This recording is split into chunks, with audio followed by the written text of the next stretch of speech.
Welcome everybody back to the Crimson 15 podcast. I am your host, Crimson Sin, my co-host, N15 PCA, and my second co-host, Nate's at 454. So this week, tons and tons of news, tons of stuff. Comic-Con happened, and we got trailers for everything, video game news, comic book news, and we're going to start out with DVD, Blu-ray news. The Ghost in the Shell, the one with Scarlett Johansson, came out on, released on video yesterday. Yeah. Yesterday. And we bought it because we enjoyed the film when it came out. I know it got trashed for all the wrong reasons it got trashed. Not because of story or narrative, because of what certain characters, they want them to be certain nationalities instead of just being wanting to be someone that just do a good story, you know? And it just became popular. If you were on YouTube or if you were on Twitter and you had to be against this film because of cultural appropriation, because that's what makes you can't admit it that was a good movie, so you have to trash it because you got to be popular on YouTube. And it was a decent movie. It was a good movie. If I was being hypercritical, I would say it was just a good action sci-fi film. Yeah. I would say a 7 out of 10. Yeah, but it wasn't bad. Yeah, it wasn't bad, and also it did play a lot of homages to the original movie. I mean, it had that fight scene that was exactly through the glass and the turning invisible. Turning invisible, the water scene, which turns invisible, was straight. I mean, you put them frame by frame. And they did a good job. Yeah, of matching exactly what the artist did. It's almost like I wish people could have seen this film, literally not knowing it was based off of something Japanese, and just to get their honest opinion on it, because it just feels like you didn't get reviews didn't do their honest opinion. They gave their social, I got to be a PC review. Yeah, they did social justice review. And I will say one thing for sure: when I saw in the stores, I had to buy it because this type of movie that needs all the help I can get. I know it's not a lot, but I want to at least do my part to help this film. I was more excited to buy this kind of film than say a movie like Logan, because I know it's going to make its money. Yeah. It doesn't need any extra, help from anybody, and it's just. And people trust reviews to this day. People will just go to a review, and if a reviewer says something negative, they're going to just trust it. And especially with something they're not sure about, like a non-anime audience that doesn't know, they're like, well, they must know, and they don't like it, so I'm not going to go see it. Yeah, it's kind of sad, because we live in a society now where Rotten Tomato kind of rules everything. Yeah, so if someone says, oh, it's horrible, everyone's like, well, I won't go see it then, because I don't want to spend my money. And it's like what happened back in the day where you would go somewhere and see it, regardless. The thing is, this Ghost in the Shell movie needed everything from the anime community to be even marginally successful. And the anime community all got together in their thing and they decided we hate this. Yep, so they made it a monster film. They made it to this film's racist, this film's this film's that. And they got that moniker, and there's nothing that was ever going to change it. It's so hard. Even though it's none of those things. It's none of those bad things. It's so hard to please the fans when it comes to this kind of stuff. It's almost impossible. I mean, you could have every Japanese actor up there. And they even, exactly. It just didn't matter. And they did have some Japanese actors in this movie, but it didn't matter. Yeah, the head of Section 9, Togusa, that guy was cool. I don't say that. That guy was a bad. That guy was that was a bad mofo, man. He took care of business, but it's not enough. Yeah. When you can't hunt a fox. Yeah, you don't send dogs. They kill something like that. Like, oh, that's so cool. He's a cool dude. And again, he spoke Japanese the whole film. Yeah, because how could they do that? Well, because maybe they have translators that can translate it. They got brains in human cybernetic bodies at this point. Or he just knows Japanese. Yeah. Either or. I mean, it's not. I'm pretty sure they got Rosetta Stone in the future. Well, you know what's funny? I kind of like that idea that he's older, but he's still like a badass. Yeah, this is the reason why I'm freaking the head of this. Okay? Yeah, because of Section 9. So I know we don't have the far-reaching powers of many YouTube celebrities, but give this movie a chance. If you have Amazon Prime Video, spend $4 or $5, rent the film, watch it, and just see it from the view of like a sci-fi action film, and you're gonna enjoy it. It's a good, fun movie. Just give it a shot. Yeah, I don't know what to say. The premise alone sounds cool. It's a cool thing, and he kind of gave it a kind of a Hollywood happy ending. But you know what? It's nice to give the major some light. If you read the man, it's so dark and pressing with her whole life story. It's good to see her have a happy ending. Yes. So give it a shot. I know it's kind of old, but it did come out on DVD just recently. So that's why I wanted to get a chance to talk about it, because we missed the first time talking when about it was in theaters. That's when we first started doing this podcast. So you should give it a shot. And again, we even had, I know I might have said this before, but we went when we were at Phoenix Comic Con, and even a professor who does Japanese art and Asian art in general at ASU said, I didn't have no problem with Scarlett playing the character. She looks just like the character from the anime. I'm sorry, she did. She said that. Especially if you put them side by side too, because she did do that. Yeah, she looks like the Major. I'm saying she has kind of the not like the Japanese. But the shape of her face was very like a supermodel. Yeah. Because again, I'm pretty sure. Like I even brought this up. If you ask the women, oh, you can look like any woman in the world. I'm pretty sure a lot of women be like, yeah, Scarlett Johansson, that'd be a good bet for me. Yeah, that's not so bad. Yeah, that's not the worst thing though. She even had the awkward staring in the because the original movie, the Major has like this weird kind of awkward stare, and she had that down. She because even in they show it in the movie and in the original anime where she kind of killed her emotions. Oh, I'm this, I got to do the mission and everything. But deep down inside, she goes home and she does feel bad, but she feels she has to project this shell where I'm better, I'm stronger, I'm faster. You can't exactly. And the thing also too is like when I was watching the special features on it, they even talked about what the story Ghost of Shell was originally about. How far do we go between man and machine? And are you still yourself if you put yourself in a machine, if you lose your body or lose oneself with technology? See, they get it. There wasn't anything else. That's all they wanted to tell, that story. Exactly. Yeah, it didn't have to be the Japanese weeaboo freaking art. It has to be all Japanese. Because, even if the story makes no sense, like in Fullmetal Alchemist, it's supposed to be kind of like a German type world. Yeah. And everyone's Japanese. What the I mean, if you want to go there, yeah. But, so I'd say, just a quick synopsis is just go see it. It's fun. It's not gonna change sci-fi as the face of sci-fi, but it's a good sci-fi action movie. Oh, it's definitely there. Yep, it definitely is there with Blade Runner and those types. Yeah, I say it's right there with those. Yeah. It's not Terminator 2 or like Star Wars and stuff like that, but for just action sci-fi, it's like Blade Runner. More serious fare. Yeah, definitely. It's a fun movie to watch, and you'll have fun watching it. Yeah. Oh, I agree. So, leading into the big news coming from Comic-Con, the biggest trailer I think everyone wanted to see was for Justice League. And while watching the trailer, I just thought at the end of it, man, it looks okay. Yeah, like I'm not super mega excited to see this, but I think the show is very Wonder Woman heavy because that's their heavy hitter. Yeah, it's kind of sad that Batman and Superman aren't the keystone heroes in this. Characters. It's Wonder Woman, but she's one of the three. Again, the Trinity for DC is Wonder Woman, Batman, Superman. Well, when they're already doing reshoots again, you want to make a bet Wonder Woman's on the majority of these reshoots? Yeah, and that's the thing about reshoots, that these reshoots are still happening. Yeah. To this day. Yeah. As of 7/27/17, I'm pretty sure they're still doing... It's coming out in 3 months. Yeah, so, I don't know. And it's actually kind of funny that...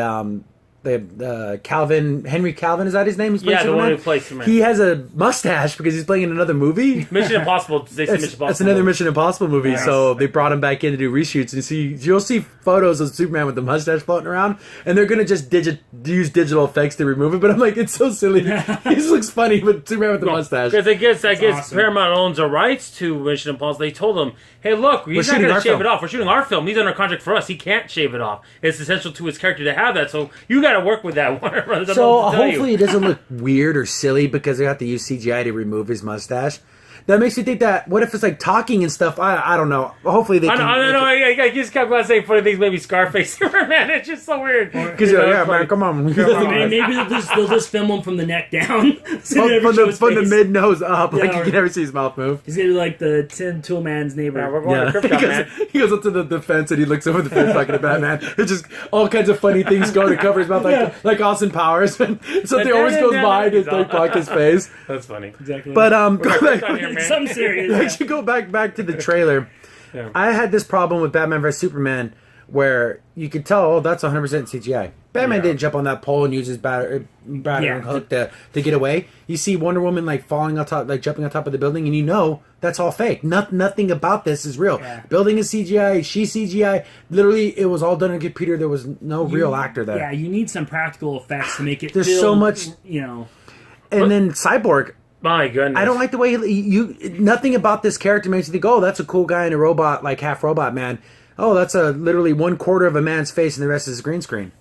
And another thing I didn't like too is during the trailer when he's talking to Alfred, Alfred doesn't know who he is. How would they not know that? Oh yeah, like he takes over one of the machines and he's like, Alfred, I got this covered. Like, oh, who are you? I'm surprised he didn't have a laugh track. Was that to be funny? Yeah, it's stupid. And also, it's one of my weird points. I kind of wanted the Flash to be more reliable, more like he's the moron. Yeah, I want him to be more solid as a hero. He should be more like I know how to do this. Well, I don't know if you watched the TV show. I wanted that Flash. Give me that guy from the TV show. He's such perfect for the role. And he's smart. He understands. Yeah. He's like, okay, this kid's like, I never do this. And he's dorky, before. but he's also likable, and he's got his stuff together. This is a common TV movie trope. You have to have a character who's ignorant of everything, so the characters are explaining it to the stupid character, but in reality they're explaining it to the audience. Yeah, kind of like how Wolverine was in the first X-Men film. Mm-hmm. Then Xavier explains everything about the X-Men. He's not explaining it to Wolverine; he's explaining to us, the fans, exactly. people watching the film. I understand that, but if all the characters do it, I know if it doesn't quite make sense. But do that to Cyborg. I mean, he was a Teen Titan, and that's kind of a common line. Make him kind of that character, not Flash. But they decided that this character playing the Flash, he's going to be the comic relief. And I feel like he's like the young guy, and he's supposed to be like, oh, I don't know what I'm doing, but it's like, it makes me mad. The Flash is competent. Well, we were talking about this earlier, me and Crimson Sin, because we were talking about how, like, they're doing that because he'd be so powerful if he knew how to use his ability. If it was full-blown Flash where he had all of his abilities, he's unstoppable. And so they got to make him kind of stupid and kind of... Yeah, he's the silly moron who's going to... Because, he could just take, what's his name, Steppenwolf to that whatever. What does he make? Well, you're talking about the Speed Force. Yeah, the Speed Force, and then be done. Yeah, so, I mean... Still, I want him to be. I don't know. Like I said, the TV series. Yeah, not a lot of Aquaman in this trailer. No. You see, again, there's another scene where Aquaman's fighting someone and he falls in the building and they crash through the building and they come out like through the front door. I think it was Steppenwolf. I'm pretty sure he's fighting him. But then in my mind, I'm thinking again, none of this is real. Why is the sky red too? It's so weird. What a weird palette choice for exactly. This is another planet. Unless it's Apocalypse, it makes no sense. And then you have Cyborg, where I just wanted his design to look more industrial looking. This looks literally like he's an alien. Like he got some alien technology, and this is why it doesn't look real. Like when you watch an Iron Man film, you can see the suit, and it looks like, that looks like something someone could have made. Exactly. The thing from the Cyborg thing, it literally looks like nothing from Earth. It literally looks alien. And I wanted more of like I said, he went to his workshop and he made this. Like he put it on. And, because to my understanding, it was the Cyborg's character. His father made him this suit because his son was dying, and he's like, I gotta save my son. Exactly. This doesn't look like that was the case, but I know that it is because the father built this suit, but it's so alien looking. Like, it doesn't look like this is something someone made in a workshop. Yeah, and like I said, it's too pointy. I want it to be rounder, more smooth. If anyone played Destiny, the Vex there's a guy called Atheon. It literally looks like this character, very angular, very hard. It looks almost like glass. It doesn't look like metal. It looks some type of like non-human thing that he's compound, in. Yeah. It's almost like he found a suit and he put it on. No, he's a cyborg. He's literally parts. This is his body. I expect that more out of Blue Beetle because Blue Beetle is supposed to be alien technology, so it's supposed to kind of morph and be weird. This doesn't look human, Well, I was just showing my brothers earlier because they don't really watch. I don't know if M454 Netha watches it, but Crimson doesn't watch Flash. And I showed him the suit how it looks in Savitar. I think that would have been the right to do with Cyborg. Make it more simpler, not so. Yeah, this is complex. this is a very complex looking construct body that he's using. And again, I guess that's like for cool factor, but I think it would have been cooler for more industrial looking. Exactly. But you know what? Maybe one saving grace of this. Maybe this is his future suit that he gets. Maybe he'll have like a suit from the beginning that's kind of more like if they do like a because again DC decides to do team movies first and single movies second. Yeah, maybe they'll show like him having his original one because not Car Before the Horse or anything. Yeah, that's what it is. I mean the red. I understand the red looks cool, but I'd rather go in blue. Yeah, I like Cyborg with blue and not with red. Except for like if he activating ultimate attack mode, then it turns red. Yes. That's cool. But when I think of Cyborg, I think of like electric blue, silver, and black. Exactly. Those are the three colors I think of when I think of Cyborg. But it works. Maybe they changed it for a reason, but we'll just have to give it a chance. Here's the thing though. Was he gonna say booyah? He needs to say. He has to use it to say booyah. I know he needs to hit Steppenwolf and go booyah. Yeah, he has to say it once. Then that will make the movie for me if he does it at least one time. Stupid. That makes it all worth it. It nullifies all things. But of course, at the end, there's the whole, who could it be type thing. Well, okay, the obvious answer, Superman. But then everyone's like, it could be, Green Lantern and all these things. It could be Supergirl. It could be. But here's my answer to that. in the world that we live in, we have set photos, set leaks, all kinds of stuff happening. So you're telling me they filmed this whole entire film without anyone seeing this mystery superhero, and it didn't get to the internet? Yes. Unless it's totally CGI, because I can't think of any other reason, but I even doubt that. Or it's a character that comes in. Literally, that scene is literally the last scene in the movie. Oh, yeah, where Alfred says, "Oh, I hope you're here in time." You see who that hero is, and that's the end of the film. And because that's the only way I can see that happen, because I don't really think they're going to bring in someone like Blue Beetle or Martian Manhunter. Because again, if you look at the shoulder, look like red. It could be Martian Manhunter, but that's a whole other character they're not going to explain. It just shows up to fight. Exactly, and my personal favorite. I wish it was Green Lantern because I love Green Lantern. But I like John Smith. No, John Stewart. John Stewart. John Stewart's good because he was a Marine and he's cool and he understands the job and he treats it like a real thing. If you watch Arrow Diggle, who also was on Team Arrow? That guy is perfect to play for. Yeah, have him just throw the green thing on him. Former Marine, use special forces. Yeah. Personally, for me, I feel like you can go with what's his name, Hal. Hal Jordan. Hal Jordan. He's okay, but like I said, if you had to pick the two, but I don't know. But the thing since the Barry Allen character is going to be the comic relief, I don't think you need a Hal Jordan because that kind of because he's funny too. Yeah, it's supposed to be funny. And then you got Batman cracking jokes in this too. Yeah, which is real stupid. Well, see, the one thing when I watched this trailer that just irritated me to no end is a couple of things. When they're just showing like a news reporter's talking about like Superman dying and stuff, and the reporter refers to Superman as the Superman. Who the hell says the Superman? That's not even as bad as the they're other talking one. about Batman. They referred to Batman not as the Batman or Batman as the Gotham Bat. Who the hell calls Batman the Gotham Bat? Is that a thing? I've never heard that until I heard this trailer. Maybe it's supposed to be one of those jokes to they just don't understand or something like that. And then you hear a voiceover, you hear Bruce talking, saying, "Oh, Superman was more than a hero. He inspired people to be greater than they were and everything." I'm like, you couldn't figure this out in the first movie. Remember when you were trying to kill him? You're supposed to be you're the world's greatest detective, and you're just a blundering doofus that doesn't seem to understand anything. Oh my goodness! And then he's saying that that's what he should have been saying from the beginning. He's supposed to be the strongest human. The most the height of physique and have the detective minds. The detective of Sherlock Holmes. Yes, and he just was a brute, a big hulking brute that punched everything to death. He solved every problem by punching it. I was never Batman. But see, those are the things that literally I wanted to punch my computer screen when I saw that. And it makes me mad because there's like so many different little things you can do with the story to make that a better scene. Instead of him being like, I didn't know that. He could have been like, I couldn't go against my gut feeling. That's the thing, like, because as a detective, you go with your gut, but then he was wrong. Yeah, and he can admit that he was wrong, and there's so many. It's almost like Batman, even though he tried to kill Superman, he almost is absolving himself of any like culpability about that. Where it's like, "Well, I tried to kill you, but you're the hope of the world. You tried to kill this man. Yeah, exactly. What are you talking about?" He should be more in turmoil of what he made the wrong choice. And another thing I want to nitpick is the person that got to play James Gordon. I think it's a cartoon. It's caricature. It really is. I'm sorry. He looks like he jumped out of the 1940s. Yeah, very, very one-dimensional kind of. I mean, so far the live action character of James Gordon is perfect in Gotham because that's a young James Gordon. I could see him be that kind of. He could grow up to become the James Gordon who's the commissioner. Of the Gotham PD. Yeah, exactly. And the same thing for like the movies. I know it was no Christopher Nolan, supposed to be more serious. I think Osmond, did an excellent job. Oh, he did great. I don't know. I mean, this Gordon, I don't like it. It sounds like this is a DC hate fest, but I thought it still looked good. It didn't look terrible, still looked good because it's cool to see all the Justice League on screen. It is. It's cool to see Wonder Woman fighting alongside Flash and Cyborg. It is cool. And like that one scene we saw in the beginning where she goes, I guess it's a bank robbery, and she goes in there. And of course, they're trying to shoot her and they can't hurt her. Yeah, and I'm just like thinking, like, man, if I was that guy, I'd been like, done. Wonder Woman showed up. Ah, crap. Yeah, just put your guns down. You're not going to stop this. She's going to kill you, dude. Yeah, exactly. She's going to cut my head off. I'm done. But yeah, I still want to go see it. But maybe the Gotham Bat shows up. Or the Superman. or the Superman. I want to refer to him as the Superman every time I talk about it, just so the movie can be correct.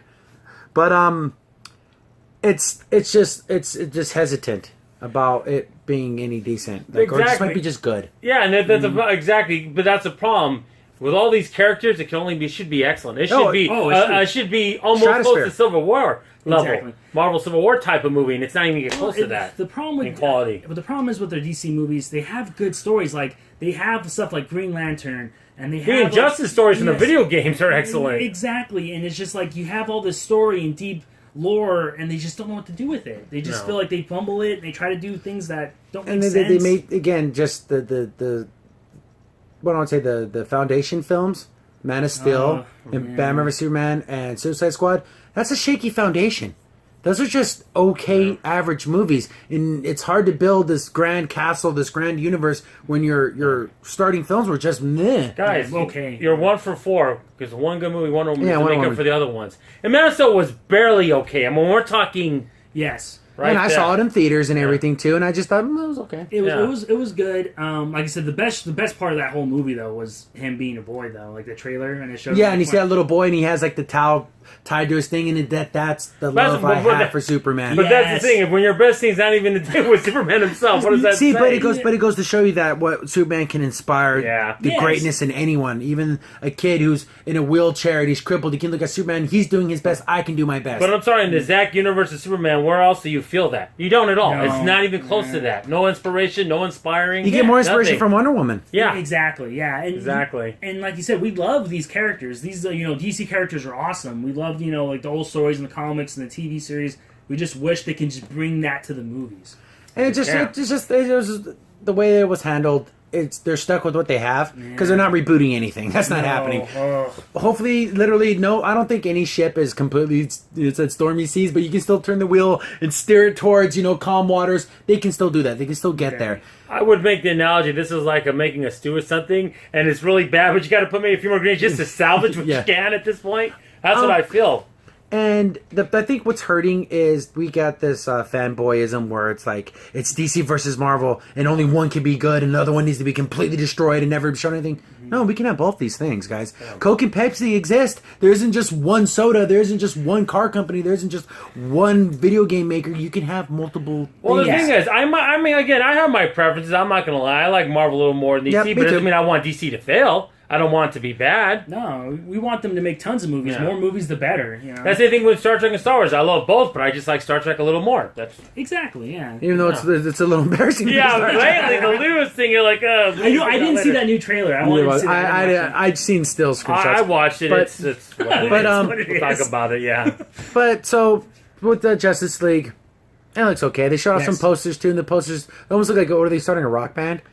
The one who's standing there, you see him instead of holding his trident, he's like holding a guitar. And literally, they have each word, and then they have the symbol for each character. So kiddie. It's so like, kiddie. That looks like a poster of, like you said, rock concert in the 1970s, Come here, Twitter Lives, 1970 Bolivian, at the pavilion. No, they're playing Down in Atlantis. Down in Atlantis City. And then when you see, again, another thing about things looking fake, when you see him swimming down in the water, it looks so fake. It's fake, it's fake, it's fake, it's fake. It doesn't look real, it looks fake. Oh, yeah, it does. Hopefully, maybe it looks better on screen. Yeah, hopefully it all comes together. But sticking with more stuff that we learned from Comic-Con, when we mentioned in the last podcast with Todd McFarlane was going to announce something with Spawn. Mm-hmm. So we actually got two pieces of thing. There's going to be a movie and a TV series. Yep. The movie is being what was it called? Was it Bloomberg? Was the people that were helping? Blumhouse. Blumhouse. That's what it was. Bloomberg's a rich dude. Yeah, who owns the network? Yeah. But Blumhouse, which they made a bunch of kind of scary movies. They did Swit. That one, M. Night Shyamalan. Split. They did that movie, which was pretty well received, and they did a couple other kind of scary movies, and they're going to be the ones doing the film. And from what I understand is the film's going to be revolved around the actual character of Spawn. Yes. While the TV series is going a different route, which is what we've been saying literally for years. Almost a decade now. Where it's going to be more of the cop drama following the Sam and Twitch characters. Yeah. Yeah, so nice, cool cop drama. And that's going to be produced with the BBC. And America. BBC America. And Kevin Smith's going to be... Yeah, so Kevin Smith's a comic book guy. If you know who Kevin Smith is, just type in Kevin Smith. You'll see he's done lots of cool stuff. I love Kevin Smith. Not everything he's done is great, but he's done great stuff in the past. He's done a lot of good stuff, yeah. And he has care for comics, so he's going to try to do probably his best for this. And then we get, I guess Tom McFarlane did an interview, and he actually said when he was writing the first screenplay, the first draft for the Sam and Twitch TV show, he had Leonardo DiCaprio in mind for Twitch. And then you look at the character of Twitch, looking at DiCaprio. Yeah, you could do that. You know, just put him in a white suit, and like he's the detective. He's kind of, you know, not. He doesn't have a lot of emotion. Yeah, but he's always thinking. That's the thing about Twitch. He's always he's the brains behind the operation. Yeah, you see this guy like who's this scrawny looking guy, whatever. But he's 12 steps ahead. He's thinking about all the different angles, and he's a man of I want to say like logic. Yeah. But where he's in a world where there's a Spawn character who's from hell and there's magic and all these things, but he starts putting the pieces together. Yeah, like this is what happened to Al Simmons. He starts to figure it out. It's very who is Spawn, by the way? Yeah. Yes. Who? Well, I'm thinking of was it Sherlock Holmes? What was the quote when you remove all possibilities and whatever's left, no matter how crazy it is, that's the truth. Yeah, exactly. And that's exactly what Twitch is doing. Okay, it can't be this. It can't be this. He starts getting into these crazy like magic and demons. But if that's all that's left after you. That's where you're at. And that's where that cop drama really would work, because his partner gets a little worried, like, dude, you're getting a little, Because he's a total, you see him on the outside. Meat and potatoes. Meat and potatoes kind of guy, where it's like, he reads the sports page, he eats his steak, and he didn't want anyone to screw with him, and that's how But he does care, though. He might have a tough exterior. But he's actually a good cop. Yeah. He just, I think over the years, he got a little more lackadaisical about things, but in his inner thing, he's a good police officer. I would love to see Can't be corrupted. Yeah, exactly. I'd love to see Michael Chiklis play him, but we'll see. We'll see, like, he has to be an older, bigger, burly kind of dude, and Twitch is a small, skinny guy, so you have that juxtaposition. Well, we were talking about earlier, we would love to see John Goodman play him if he was just a little bit younger. A little bit younger. He'd be so good. He would have been. But I'm glad that McFarlane finally, it looks like he's finally getting his story out there the way he wants it, because there was an older Spawn movie that was kind of PG-13. We talked about it before. It's not that good. Yeah, it's just, and you can even tell when Todd McFarlane talks about it, he's like, well, that was for a different time. It was for, you know, the teenager crowd, like the 12, 13-year-olds. Both these things are going to be rated R things. Yeah. The movies are going to be rated R, and the TV series are going to be an MA, you know, TV. And also going to be on Netflix, too. On Netflix, so... there was no trailer, there was no screenshots, there was no production sets, there was no nothing. Just the basic information that these things exist and they're being made and they will happen. I'm looking forward to it. Yeah. I'm still holding up for a new Spawn animated series, but I don't think that's going to happen. See, that's the one thing. Good, the one thing I like about now that special effects and stuff are good now, you can do a lot of the cool stuff. Yeah. Especially with Spawn with his chains and his cape is like. Well, because back in 2006, they had a trailer for a new Spawn animation series, and it has never came out. I was always hoping to finish the story from HBO, but... That's cool, though. Yeah. I'm glad that we got that Tom McFarlane coming out and saying, hey, we're doing this. It's actually happening. I'm sorry. I know I said it's been happening for 6 years. It's actually really happening. You know, Pinky Swear, Scout's Honor, it's actually really happening. But he's going to direction he's going, goes, I can get more money from a bigger studio, but then it won't be what I want to do. Yeah. And then we already tried that already with Spawn, and it didn't work, so... So... That was again good news, and then to say the other side of the JL trailer was the Thor Ragnarok trailer, which I don't know. I don't know if my bias is showing, but man, that just looks so much more interesting, so much more fun, so much more. I don't know. It just had more weight. It felt more real to me, even though it's the most fantastical world and it's crazy and it's Thor and this Norse god. It just felt so much more epic. It has just enough of what the Guardians of the Galaxy has in this movie that makes it so perfect with Thor and Hulk. You have funny jokes, you have funny setups, and I like at the end where you felt like, oh yeah, this is gonna be great because they had the main boss lady. I don't even know who she is, she's like, you're the god of what again? And you just see him crash land and the lightning's all hitting his eyes. All like, yeah, the god of thunder, baby, here he comes. Even though that's probably all CGI, it looked more real than Cyborg standing in front of that building. Yeah. Even though you see a man fly out of the sky with lightning coming out of him, it looked more real. It looked like it had more weight. I don't know what the guys at Marvel are doing with their CGI. It just makes it just looks better. You got to take the time. You've got to take the time to make it look right. And exactly, and you have to use the both of actual practical effects and real thing and real, because he's probably really standing there, but they're just adding all the lightning and stuff and like other things too, like that girl which has her big helmet thing. It's a real big helmet. And when they have their guns, those are actual props. And then maybe the lightning coming out of it's different. But even though they're going. I love even like we were talking about earlier, like when you look at the background and you see those pagan horses coming from the sky. So beautiful. Gorgeous. When you see all the Valkyries coming in and she's like looking up and the swords are coming out. It's like that's a magic. And again, I can't believe this falling because it's another planet too. This isn't Earth, so this makes sense. So maybe it's a different atmospheres. It fits perfectly. See, in DC, it doesn't make any sense when you see that on Earth. It's just to me, and I feel it's kind of funny that they actually showed a Infinity War trailer at Comic-Con, but they haven't released it to the public. And I'm thinking Marvel just saw the reaction to Thor and they saw the reaction to JL. They're like, man, we don't have to show our big guns. We can, you guys can just have Thor. And when Thor, the 4th-rated, side character from the Avengers, his trailer and the jail trailer, and I haven't looked at the numbers recently, but I remember seeing that it was a couple million views ahead.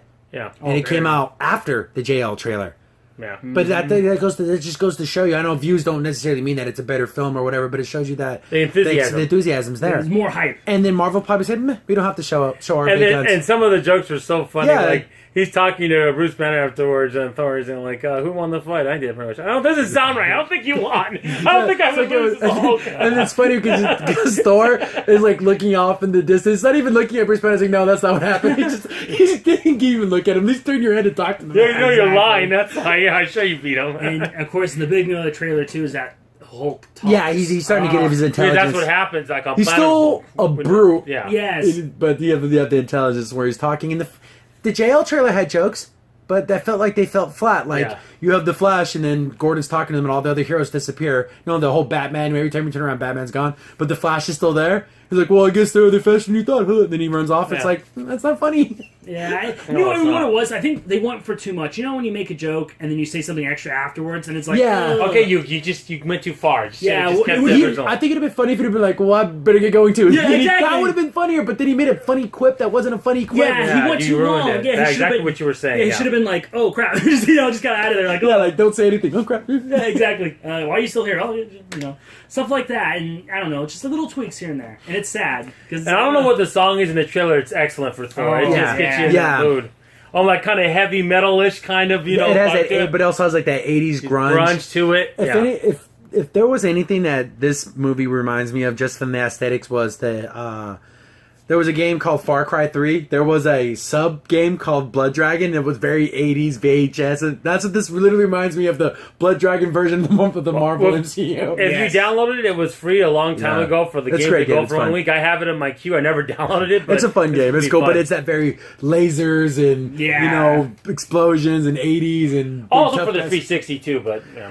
So I just thought that Thor Ragnarok I don't know. I just felt better. It just felt like a better put together. Marvel knows how to do trailers. My goodness, has there ever been a bad Marvel trailer? Even for the Marvel movies, even Thor 2, which was probably Thor 2 and Iron Man 3, probably the worst Marvel films. Those trailers are still great. Yeah. I would say Iron Man 3 is a little worse because I expected more out of it, but and also I just like how light it was too. It was really bright. Yeah. That's cool. And then when you see Loki, Thor, Hulk, and then that other lady, I don't even know who she is, and they're just all standing. See, you got their shot of them standing there. I think she's like the god. I think she's one of the goddess of death, if I remember reading on her. Yeah, she's like their version of like death. Yeah, kind of not death, but of that world. Yeah, that world in their Norse mythology. And it just seems so much more cooler. I don't know. I think both films are going to be good, but I think Thor is going to be great. Yeah, and I hope what this movie does is kind of what DC needs to do. Have the team not kind of trust each other, like how Thor never trusts Loki, and vice versa. He loves his brother, but he doesn't trust them necessarily. Exactly, and I hope Batman gets like that. I hope he gets moments where he's like, you know what, I can still figure out a way to beat all you guys. I kind of want Batman, this is going back to the JL stuff. I would love for Batman, as they're fighting, he's thinking about, okay, this thing's hurting the Flash. Okay, I got to remember that. Exactly. All this thing's taking down Wonder Woman. Well, I got to remember that. And then he starts making his thing, because in the comics and every continuity, Batman has contingencies for everything. Well, if you watch Justice League Unlimited, really good DC show of all the Justice League characters from DC. There's an episode where all these things are happening to him. I go, how did they figure all these things out? Well, they took my contingency plan to stop all you guys. Sorry, these little things I did psychologically and everything else. Yeah, like he even has a contingency for Superman, but it takes 4 members to unlock this. There's 4 members that do it. Yeah, that's from the video game. But in this episode, it was a friend of Superman knew in the past, but it's someone in disguise. Yeah. And it tricks him and shoots him with a kryptonite bullet. Yeah. Because he's shocked, like, oh my God, I thought you died. Yeah. So it got him off guard. So, but that's just going back, Joe. Just a thought, where you can, not everyone's super good best friends, and they're just going to skip down the aisle and be fun. Exactly. And you get that with Thor and Loki when they work together. Thor's always hesitant about Loki because the last time we saw Loki, he was Odin and he took over Asgard. Yeah. But apparently he was in jail afterwards. Yeah. I guess that lady so they must have figured out he wasn't Odin then. Yeah. So we're gonna get all that information, which is gonna be cool. And also what happened with Doctor Strange, because Thor met with at the end of his movies. There's lots of stuff I really want to know what's gonna happen next. Yeah. Oh, we're gonna see in November. That's exciting. It's gonna be cool. It's gonna be really cool. And speaking of more Marvel stuff, they showed off a Defenders trailer, which is good. You Yeah, you fine. get to see the Punisher and stuff like that, and that's cool. And I like the continuity. I like how the characters mesh. I like how, because and anyone knows that in the comic books, Luke Cage and Iron Fist are like super best friends. Yeah. And it's kind of cool to see that friendship start. Yeah. Because you're just seeing like Luke Cage, like, who's this white boy? What's he gonna do to me? And then he actually hits him with his fist. He's like, holy crap, what was that? That actually hurt me. Like, yeah, because Luke Cage doesn't get hurt, and so when he does that, his Iron Fist, he's like, oh, boom. He's like, oh. He's like, oh, where did you get that from? And he's all explaining everything. He's like, what the hell is that? He's like, I'm from New York. And there's such a great dynamic because Iron Fist is more of the kind of livelier one, and Luke Cage is kind of the straight man. You know, I mean, if there were a comedy duo, that's how it would be, basically. Yeah. So when them together, I want to see that work because I've been longing to see those two be together in the live action. Yeah, because they're such a cool. They play off each other very well. Yeah, exactly. Oh, yeah. And they have that real. Like, another thing is that I didn't necessarily get. Movies can't get this right because movies aren't TV series. You can see a friendship build in a TV series. Yeah. It's really hard to pull it off in a movie, but in a TV series, they don't like each other right away. But slowly but surely, you start finding a respect for each other, and then they find a real friendship together. Yeah, even the trailer, you can sense that's what's going to happen. You can tell by looking at that trailer. See, the one, I think probably the best movie to pull off in comic book movies, a good friendship, was Captain America and Winter Soldier. You feel the real friendship there between Bucky Barnes and Steve Rogers. Steve Rogers. You can feel like, man, that's his buddy, that's his friend, and he's gonna fight for him. Yeah. I mean, I don't get that in in the DC world. I don't see any of these people are friends or they care about each other in any way. Nope. Yeah. So hopefully we get some of that eventually, because they basically become like a heroes for hire type situation. Exactly. Where they go around doing things in Iron Fist and Luke Cage. Just a cool combo. I like that. And of course Punisher. He's I love Punisher. He's so cool. I love this character. Punisher's always. He's not the Defenders. He's killing people and he doesn't give a crap. Well, his Netflix show is going to be completely different. Yeah. He's straight up killing people. Yeah. That's probably me. Of all the Marvel shows, I would say in that universe on the TV thing in Netflix, I would say the Punisher is going to be the most darkest one. Sure, I can already tell it's going to be really dark, close to rated R as you can get on Netflix. Yeah. I mean, this guy kills people by running them over with steamrollers. Yeah, and stuff. yeah. It's pretty brutal stuff. I think the best way to explain the action in any scene with the Punisher is just visceral. Yeah, man, he gets a kitchen knife and he's just jamming it in this dude. And it's like, oh man, he's brutal. Exactly. Or even that one movie they remade in what was it, 2000? I can't remember. It was the one made in Florida. Can't remember the name. Oh yeah, Yeah, but anyways, and that even that, he sticks a knife through this guy's neck, and you can see the knife through his mouth, and it's like, oh my, the Punisher. Because the Punisher, what happened to him and his family, he lost all of his humanity. I don't care what any of these. You're a gang member. You sell guns. You sell drugs. You killed so many people. You don't deserve mercy. You don't deserve. It goes again. This isn't it's not revenge. It's punishment. Yeah, you're already guilty. Yeah. I'm not trying to get you to court so we can finally know. I already deemed you to be guilty, and this is your punishment is death. And that's the Punisher. And the one thing about Punisher, he's thorough. He's going to look through all your history, all your past. Special forces. Exactly. Yeah. Yep. And another thing, getting a little bit back to the Defenders again, is that one scene where they're all about to eat Chinese food. Yeah. Yes. And Daredevil, he's sitting there and he can listen. He knows what all the food's by hearing it. And just goes you're weird. How do you know just by hearing it what food it is? And speaking of friendships, the Frank Castle and Matt Murdock, he literally respects Daredevil for the way he fights crime, and he doesn't want him to be like the Punisher. He always says, "Don't be like me." Yeah, he goes, you go and you fight the good fight the way you're doing it, and I'll do my business. Just don't interfere with me, and I won't interfere with you. Exactly. And he has that mutual respect, and you feel that real weight of a friendship. Well, yes. Basically, we do the same job. I do mine a little different than yours. Yeah, and that's one thing I always liked about Punisher, because he realizes in this kind of world, you need someone like me. And these are all connected. Yeah. So when you think of the Defenders, you can't think of the Defenders without the Punisher. And the Punisher, and it all fits in the MCU, and all these things are all happening in the same world. I'm excited to see what's going to be down the road. Who knows? Maybe we'll eventually get Blade, Moon Knight, Iron Fist, Ghost Rider. Yeah. Iron Fist got renewed for season 2, which is good. Yes. Yeah, I'm glad. I'm happy. I liked the first season. It was the weakest out of the 4 Defenders shows. Basically, when they're standalone, but I still like it. Rank them. I think it goes the Daredevil, Luke Cage, Jessica Jones, then Iron Fist. Right. Yeah. Maybe I might like just a little more. It's close. You can swap the two middle ones, but arguably you can say Daredevil's number 1. Daredevil is so good. Oh yeah.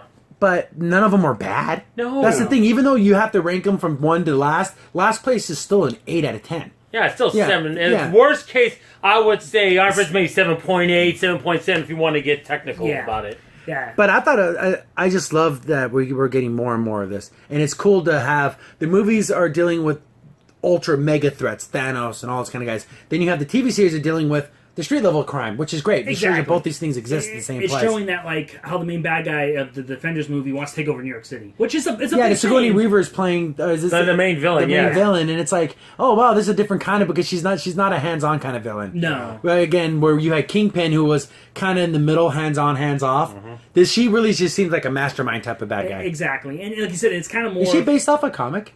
I'm not sure. I don't know either. I don't know. Yeah. Well, I know basically Elektra's going to be the main bad guy. They brainwashed her. They brought her back, so now she's all kind of messed up. The Hand did so. Yeah. Well, the Hand's a bunch of jerks. Yeah. And there's that old lady Mangal, which I'm pretty sure she went through that regeneration thing that the other guy did, and she's been alive for hundreds of years. Exactly. But she knows how to manipulate people. She knows how to say things to get people. Well, especially not to ruin Iron Fist the last season, but yeah, that last episode was just like, oh, like exactly. She just got everyone. And I just love the fact you starting to get into seeds of like you see that action scene. They're like in a hallway and they're all fighting together. It's like it's so cool. Yes. I love it. I want to see more of this. And I like how Daredevil puts his he covers his eyes and then Jessica's like, you look like an idiot. You have to cover your eyes. That's just cool. I love when he looks like that up in the first season. Because Jessica Jones doesn't wear a costume or anything. She doesn't do any of that stuff. Well, she just wears She clothes. does have a white costume when she was Jewel, but she'll never wear it. Like they'll never have her wear it. Her costume is a jeans and a t-shirt. Exactly. And then it's just kind of funny to when people cosplay it. I'm like, you're not cosplaying. I'm sorry. The girl who works at Starbucks. Yes. Yeah.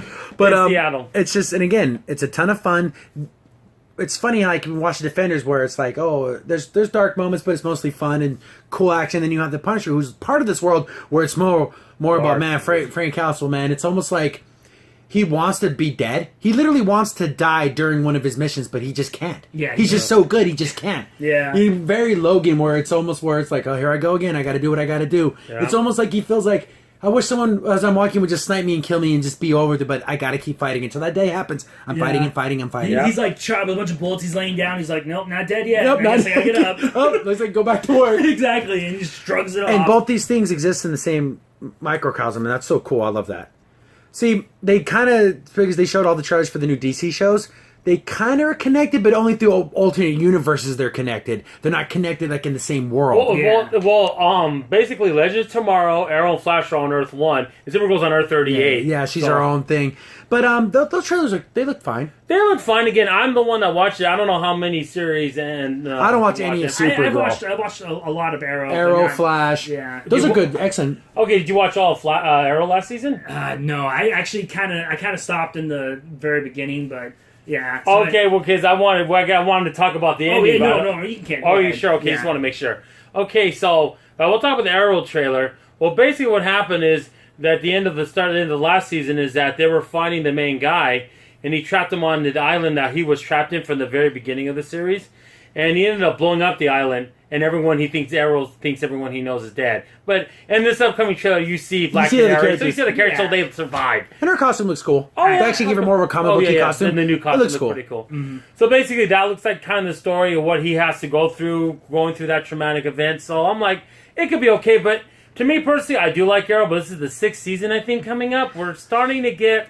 I always said 8 seasons for superhero shows is for this type of show, heroes. Even like you kind of start getting to the point where like, okay, now we're trading old territory. Yeah, you've told their arc because the thing about comic books is they always can do something where there's a world-ending event and they start all over again. Yeah, that happens in comic books all the time. But this is TV series. We don't like that. Mm-hmm. We don't want to see the same actor go through the same things all over. But the thing is, since like you said, they're connected, it's gonna be hard to just let Arrow go away because he's gonna be still part of the story. Because again, all the other series, Supergirl, Flash, are just started. I mean, Flash is in its 4th season and Supergirl's in its 3rd, so it's still Legends of Tomorrow's its 3rd, so you still got plenty of years left with them. So there's still tread on those tires, and he's kind of at the end of his. Yeah. Unless he becomes a cameo character in those other things, but then it's like the Arrow's cool enough to be his own thing. But now we'll see how it goes. It was okay. There's not so much more to say than that when I saw from the trailer. They didn't show too much more than that. I like Supergirl. And I'm going to talk about the other one. Supergirl, I'm not going to try to get too political here, but you could tell how she says, I don't want to be Karen Danvers anymore. It's kind of like saying, well, you didn't vote the way we wanted you to vote last season, so we're going to make her, I want to be my own person. Forget you. I'm selfish, you know. I don't want to get into more than that, but Supergirl is the most political show out of all the CW shows. It's very left-leaning. Let's just put it that way. The whole I'm with her thing was such a very last season. Like that was literally the theme of the show. Oh, especially the first half. Yeah, really. I'm with her. Yeah, but then after all that fell apart. Then all the people kept saying, all the bad guys tell her, you're a nasty woman. So we know where that comes from. If you know politics, you know where that's coming from, too. Yeah. And it's like, I don't like that stuff in my comic books or in my entertainment. I know they're trying to feel like, we have a voice and we have viewers and we have to... But don't be so heavy-handed about it. You got to be more subtle, I think. You can be subtle, and you can, again, like we discussed this before, either you be subtle or you show both sides. Yeah. Because that's how life... Nothing in life is truly black and white. No. Really. Yeah, there's always some type of middle ground everywhere. Yeah. But they always try to turn it to where, like, this is good, that's bad, and then if you think otherwise, you're a bad person. Exactly. Yeah, you're a nasty man. Yeah, And that's exactly. Supergirl, that's her biggest fault, the TV series, is it tries to be too political too often. Well, yeah. And the thing is, there's another person coming from Krypton, but I don't know who it is. It might be, I'm not sure, but before Krypton blew up, they were feeding him blood, so I don't know what kind of creature this is. I don't know what that is. I'm not so versed in DC where I know who that is. Yeah, I don't know. Which is I'm cool. sure hardcore DC fans that super already hardcore figured it out. Figured it out. So basically, that's what's leading up to this, because she lost the love of her life too. Manel, who's a Daxamite, because they poisoned because her mom came, the queen, and she wanted to conquer Earth basically with her ships. She had thousands of them. And they had, and what their poison is lead, so they put lead in the atmosphere, so it kills them. So he had to leave. So she's like, well, forget everything. But like I said before, I know what the but isn't that the trope of like, a woman loses her boyfriend, then she becomes like an angry thing. So there you go, you're playing in your own stereotypes. I know, but that's how it is. That's just something. That's another rabbit hole. It's kind of weird that Jimmy Olsen's the Guardian. He's like a hero, like a street hero, which is kind of weird. It's like Jimmy Olsen's supposed to be taking pictures and stuff. Yeah, right. It's supposed to be a little redhead idiot kid, but now he's got a shield and he all looks kind of like this super handsome black guy. Now it's like, I thought Jimmy Olsen was supposed to be like this kind of throwaway dork or whatever. Now he's like this really cool guy. Superman, kind of thing. Yeah, exactly. But I guess, Superman, they can come help me. His little communicator. Well, he's got a little watch too in this one, which is funny. But now it contacts Supergirl. But yeah, so I thought that was okay. And then we could talk about Flash. Flash Legends tomorrow. Those are the ones I could talk about Legends tomorrow too. Legends tomorrow, I would say to me, I never liked Doctor Who. I didn't get into it. This show, I think, will remind me of Doctor Who. It's kind of time travel, but it's a little more silly. But it's still time travel. I mean, basically last season, because Flash had to bring back the Reverse Flash. Yeah. Because he made the Flashpoint, basically, and he had to get out of that to make to his life right. But then that Reverse Flash went on. Now he was on Legend Tomorrow, and he got the Spirit of Destiny, which is like the spirit that hit Christ, and it has the ability to give you anything you want. Oh, dang. So he did it to change the whole universe, basically, where he made them some of the team on his side and all this stuff, but they figured to get around it.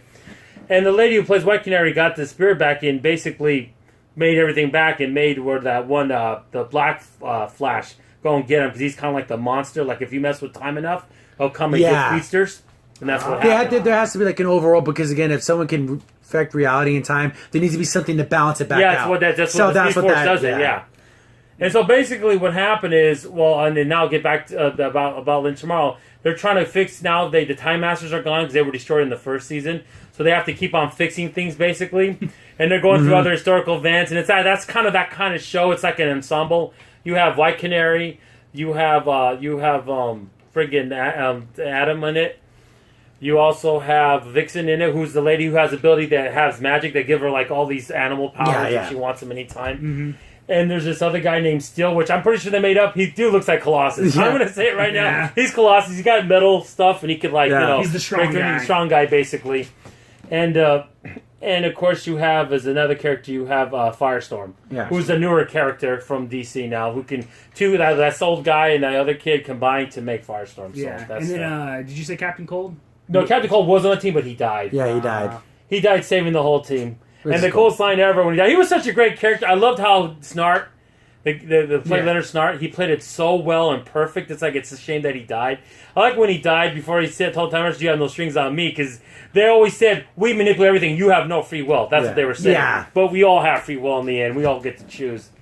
So I thought that was kind of interesting at the first season. But this season, it's a little more the same. So there's not more to say about it. It's an ensemble cast. They're fixing wrongs. That's basically a good TV series. Yeah, if you want to think Quantum Leap a little bit-ish in that way. But yeah, that's what they're doing. Doctor Who Quantum Leap with superheroes. With superheroes, yeah.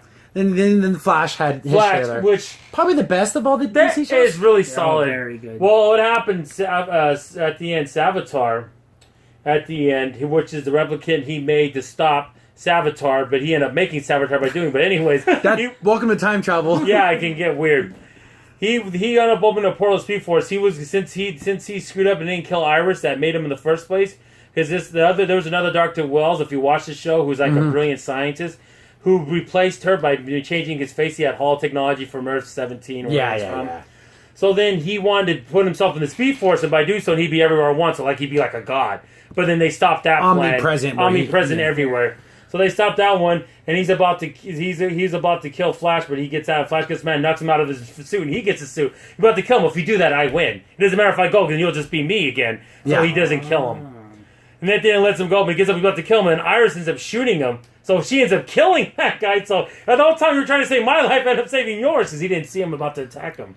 So if you've noticed, see how excited we are when we talk about this, and how unexcited we are about the movies. League, so we don't hate DC. I've gotten comments before. You're a Marvel fanboy. You can just hear it in N15PCA's voice that he enjoys DC stories. It's good. And that's genuine. So when we talk about Justice League stuff, or it's ungenuine because it's just terrible. And like we say, why can't we have this Flash in the movie? Exactly. Like, this Flash would be so perfect. Yeah.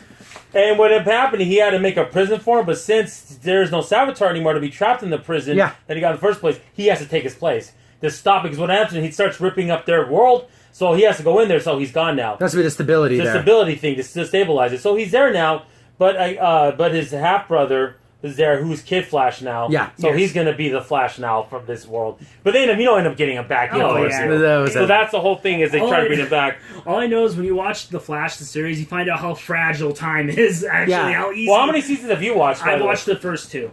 Oh, have you? Yeah. So you watched Zoom and all that, so that's cool. Yeah, because I saw that, I was like, oh, that's cool, because he's a little, the darky little... Like, all the different ones. He looks like, what's his name? The Greek...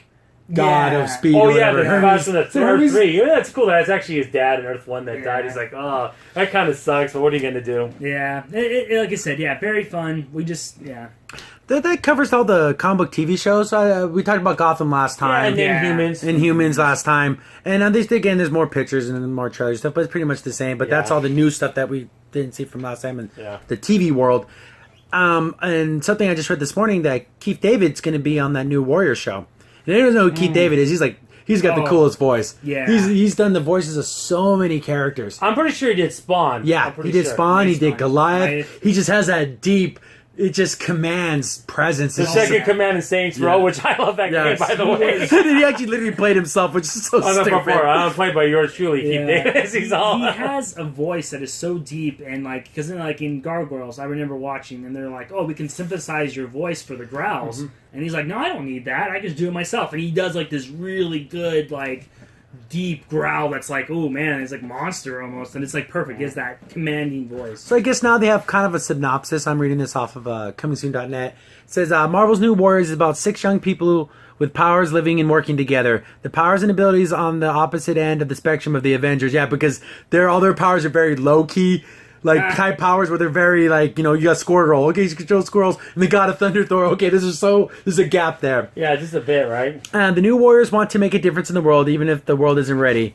They're not quite super, not quite heroes. Marvel's New Avengers is about that time in your life when you first entered adulthood and felt like you can do anything and nothing all at once. Except in this world, bad guys can be as terrifying as bad dates. What a stupid. But I guess Keith David plays this right here. He'll play a caustic municipal employee by the name of Ernest Vigman. Vigman's personality is said to clash with the hopeful energy of the New Warriors. So he's not a bad guy or a hero. He's just someone who happens to run into these heroes all the time.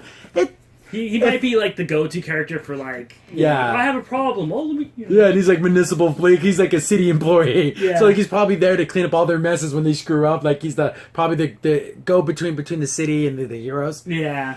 I'm just hoping, again, since this is going to be more of a... Just from that description, you can tell it's going to be a comedy. Hopefully, they don't go too silly. Yeah. We haven't seen any costumes or anything like that. We got the cast. We talked about that last time. Well, it's coming out next year, right? Yeah, it's on Freeform. Yeah, okay. Which is what used to be ABC Family. Yeah. I don't know, they changed the name because half the shows on there aren't family friendly. But anyways, they switched that. So, looks okay. Yeah. I don't know. I think Keith David's cool. I'll watch it for him. Yeah, exactly. Good person to hire. Yeah. So, and also another more Marvel news. They didn't show any more trailers, but they did show off a lot of posters. They showed a new poster for Black Panther. It looks absolutely amazing. Really good. That is such an amazing poster. It just has presence. It has like, oh man, he's so cool. He's as cool in the movies that portray him. He's as cool as Batman. That's how cool Black Panther is. Oh yeah, very. His suit's cool. The way he stands, his presence. He's just a great, cool guy. They also showed off.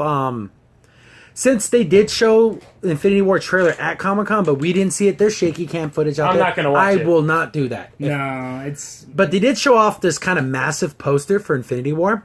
And so it got all the heroes on there. You got the Guardians of the Galaxy, you got Spider-Man, Black Panther, Doctor Strange, Captain America, Sam Wilson, you got Vision, Scarlet Witch, Thor, literally every character that's been in every MCU movie is in this poster. Well, it would take this many people to fight Thanos to even have a chance. He's so powerful. Yeah. And then you got Thanos in the middle of the Infinity Gauntlet. It's such a cool looking poster. Oh yeah, he looks badass. Yeah, it's just a cool. And again, it's all like kind of done looks like a combo cover. Yeah. This looked like this would be like the final issue in a great arc, and then it's just you got Captain America. He has like a full beard, so everyone's saying that he's Nomad now.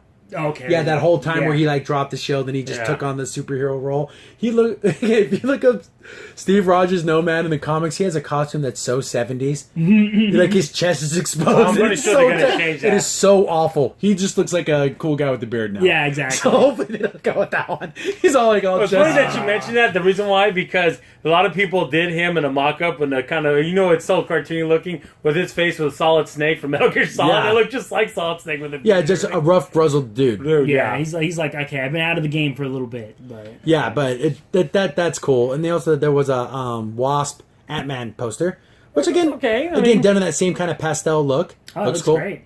Looks cool. You got the Wasp kicking some dude in the face, and you got Ant-Man all huge, punching a helicopter. But I'm not expecting great masterpiece. It's going to be a fun movie. That's what I'm expecting. Exactly. Yeah. Again, looks cool, but again, Marvel... Ant-Man was on the Infinity poster, right? Yeah, he was there too. He was in there too. So literally, have everyone's on Infinity War poster. And also, I noticed that they even had Agent Carter's granddaughter. Because she's the leader, the head of Shield now, right?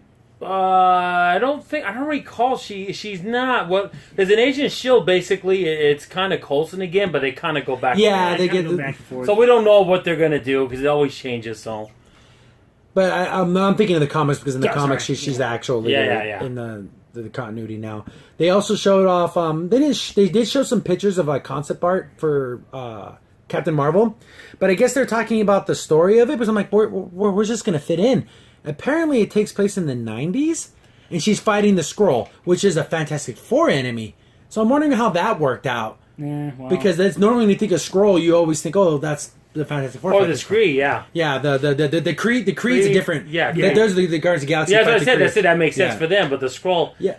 So I'm wondering, It takes place in the 90s, so this takes place somewhere before all this happened. The thing I'm a little worried about is this is not a Marvel move. This is very odd, and I don't want this to be Marvel's first big miss, but... Because Nick Fury's in the film, the Samuel Jackson Nick Fury, and I'm like, oh, I'm wondering how he's going to be back, and they say he's going to have... This is before he lost his eye.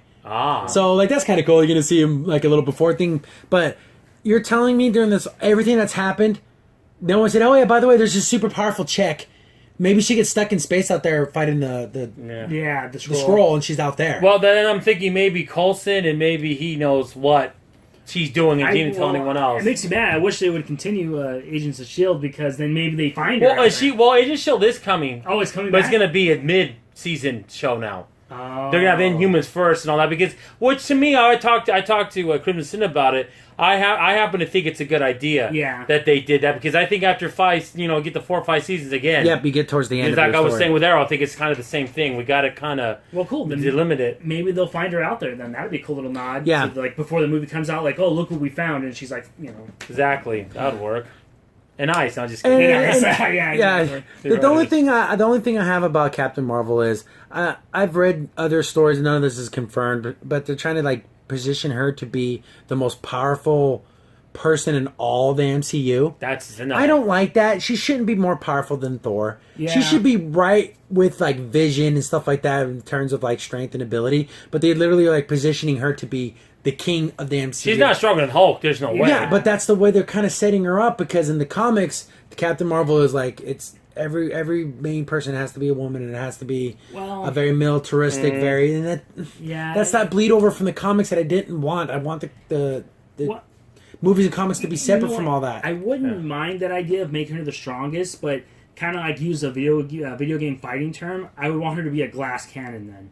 I want her to be super strong, but if she takes a good hit, she's down. Yeah. But you know they're not going to do that. Yeah, I know. It would be awesome, because then it'd be like, oh, there you go. She's the most powerful, but yet if someone can time her punches or time it, they can knock her out.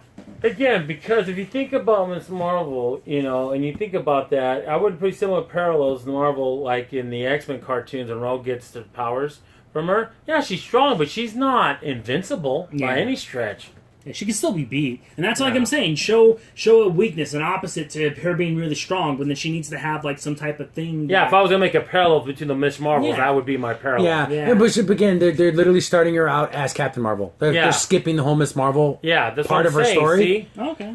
Because they want her to be again, like the strong militaristic female, not the... Because if you type in Miss Marvel, you're going to get two images. You're going to get the new Miss Marvel, which is Kamala Khan. Then you're going to get the Miss Marvel who looks like she belongs in Baywatch. Long blonde hair. The bouncy very hair. big, curvy figure. That was the original Miss Marvel. She ended up becoming Captain Marvel. And then during that process, she got breast reduction surgery. Yeah, I know. Something happened to her where her body changed.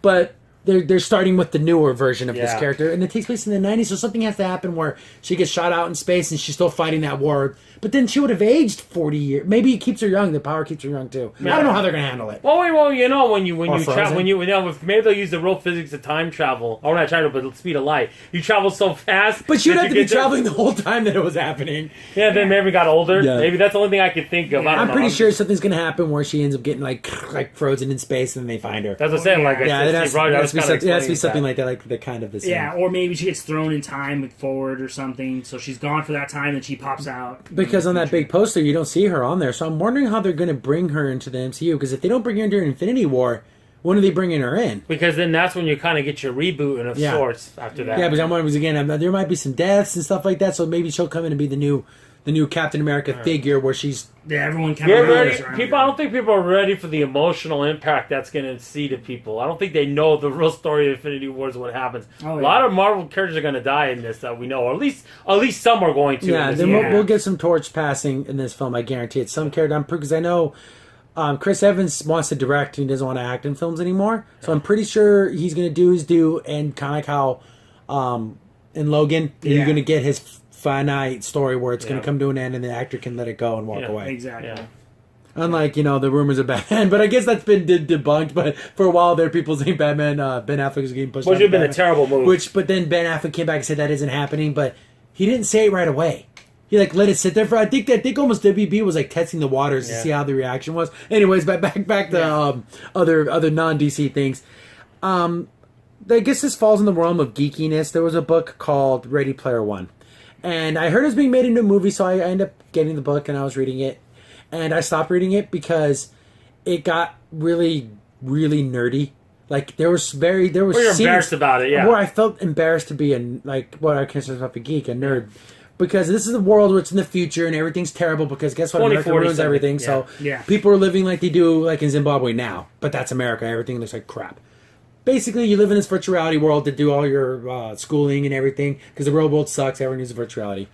There was a guy who invented this world. He was super, super smart, and he invented this thing where, like, whoever solves these puzzles, these 3 puzzles, wins all my money, all my fortune, and they control the company. So everyone's like, it was just BS. He just made it up. But then this one kid ends up finding the first key, and that's basically the whole... And then it lights up the scoreboard like someone found the first key. So now everyone's like, oh my God, it was real, it was real. So everyone's coming after this kid, and he's a super mega nerd.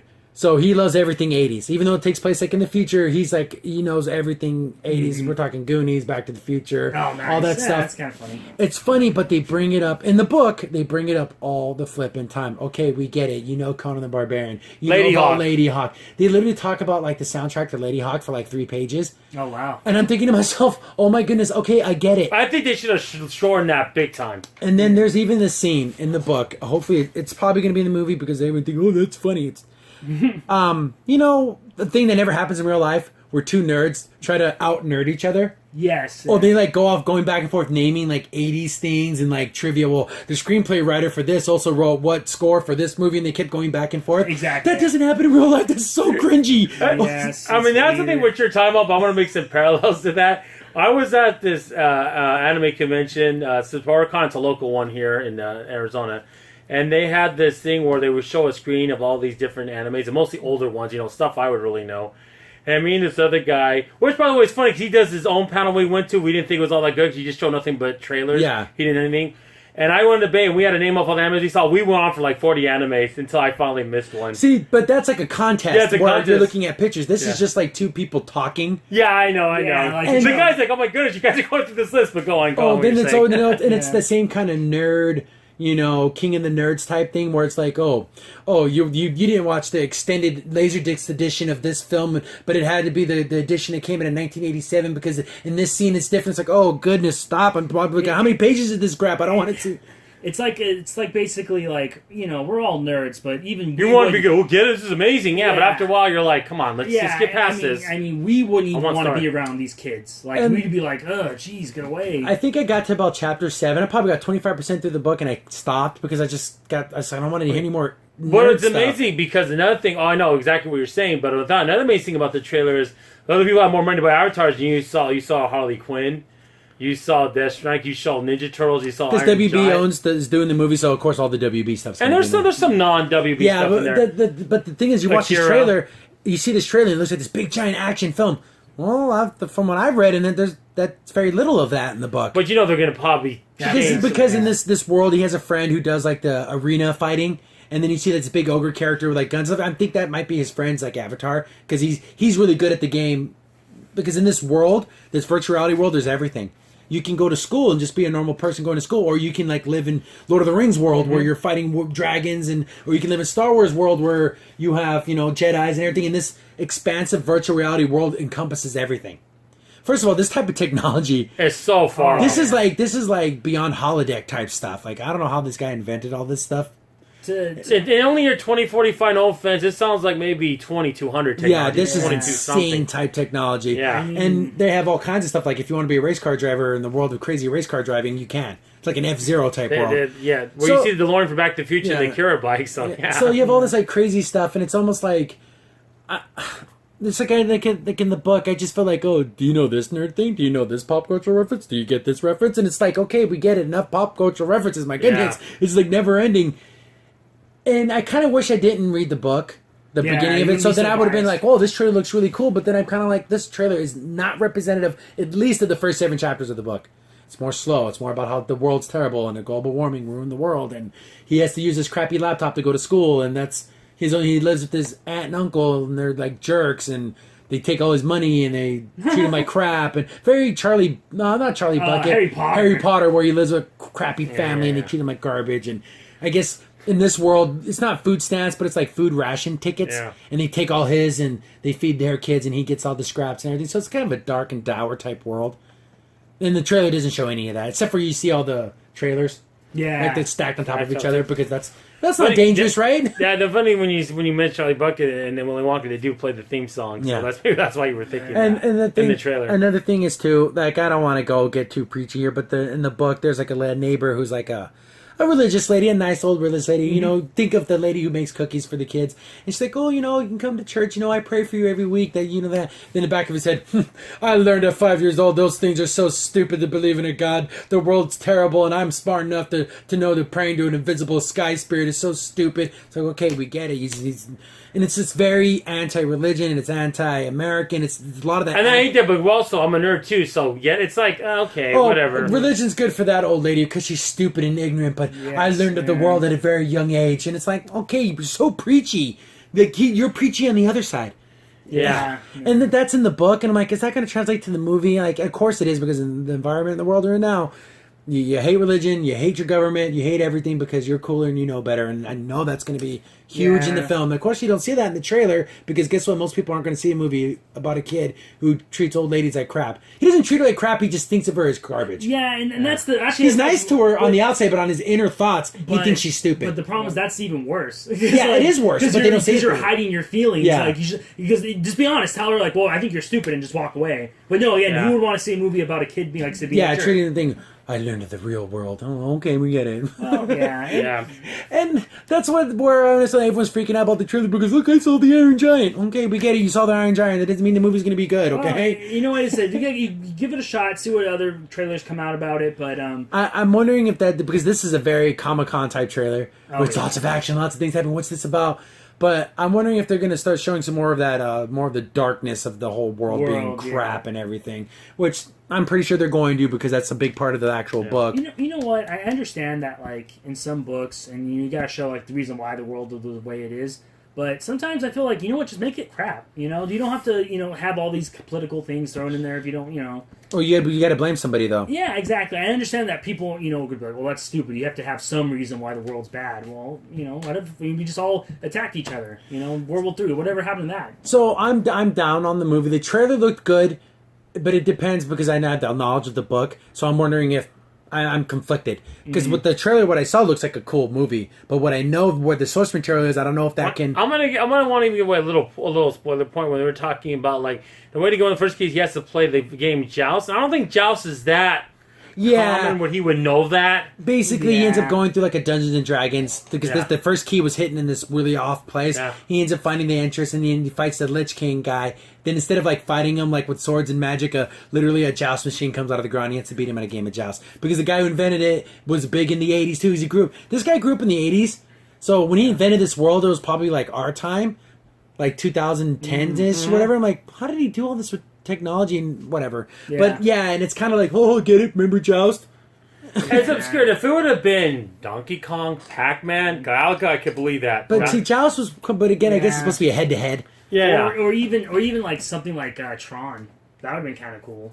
Yeah, and see the thing in this, and then the book, that's where he meets this girl character. Of course, every nerd has a waifu girl who does a blog, and she's so cool, and she's a nerd like me, but she's a girl, and she's so beautiful. And he meets a character like that, and it's like, oh, can we fit any more of these nerdy tropes into this world? Of course, and he respects her, but she's so beautiful, and it's like, okay, we get it. You like this girl. You got an e-boner for this girl. You got a crush on a girl. Yeah, we all exactly. And another thing, that just feels like I'm just hating him. They called the people who look for these keys. They kind of call themselves Gunters. That's such a stupid name. Yeah, it's such a stupid name. Like, come something cool. Treasure hunters. Rogues of the internet. Something. Gunters? That sounds like that one guy that was in the barbershop. He's telling the Americans Gunther. Yeah, that's what he's saying. Gunther. It's so silly. I don't know. But then there's also the whole thing where we're not sponsored by anyone. We're the independent Gunters, and we're the real Gunters who follow it. Now we're not sponsored by big corporations. And it's like, okay, we get it. Enough of the nerdness, like where you betrayed your nerdness because you got a sponsor. Like that whole type of thing. Oh yeah, it's like the esports thing. Yeah, you made it big, so now you had. You're not one of us anymore. There's a lot of that in the book, and I'm just so worried that. Yeah, that's how it is, and we're just gonna see it, and we'll hopefully. We'll see more of the film, and I wish I could erase my memory of the book, but it just the trailer looked good. If I just see the trailer on its own, it looked great. Yeah, but I know background knowledge irritates me. But another kind of speaking of dystopian futures and all terrible. What's the most dystopian future? The Terminator. Terminator. And it's pretty cool that an article just came up today. James Cameron wants to make a new Terminator trilogy. I'm like, wow, that's pretty cool because James Cameron again was the original creator and everything. And then say what you will about the newest Terminator films, I thought they were decent. I thought the last one was fine. I liked it. Yeah. I think the one with Christian Bale was kind of probably the weakest. Yeah, because it kind of had a stupid ending. Like if you think about it, like what the heck? Why would he have to take his heart? But anyways, and why would they be a match? Blood type. I know because heart transplants are very tricky things. Yeah.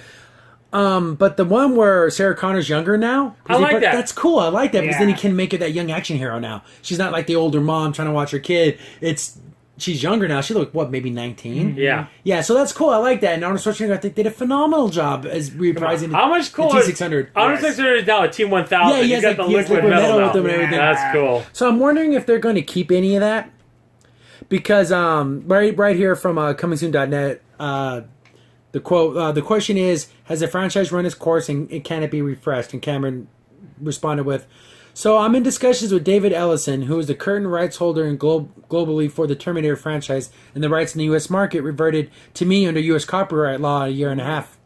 And he and I are talking about what we can do. So Cameron has the rights in America, but not globally.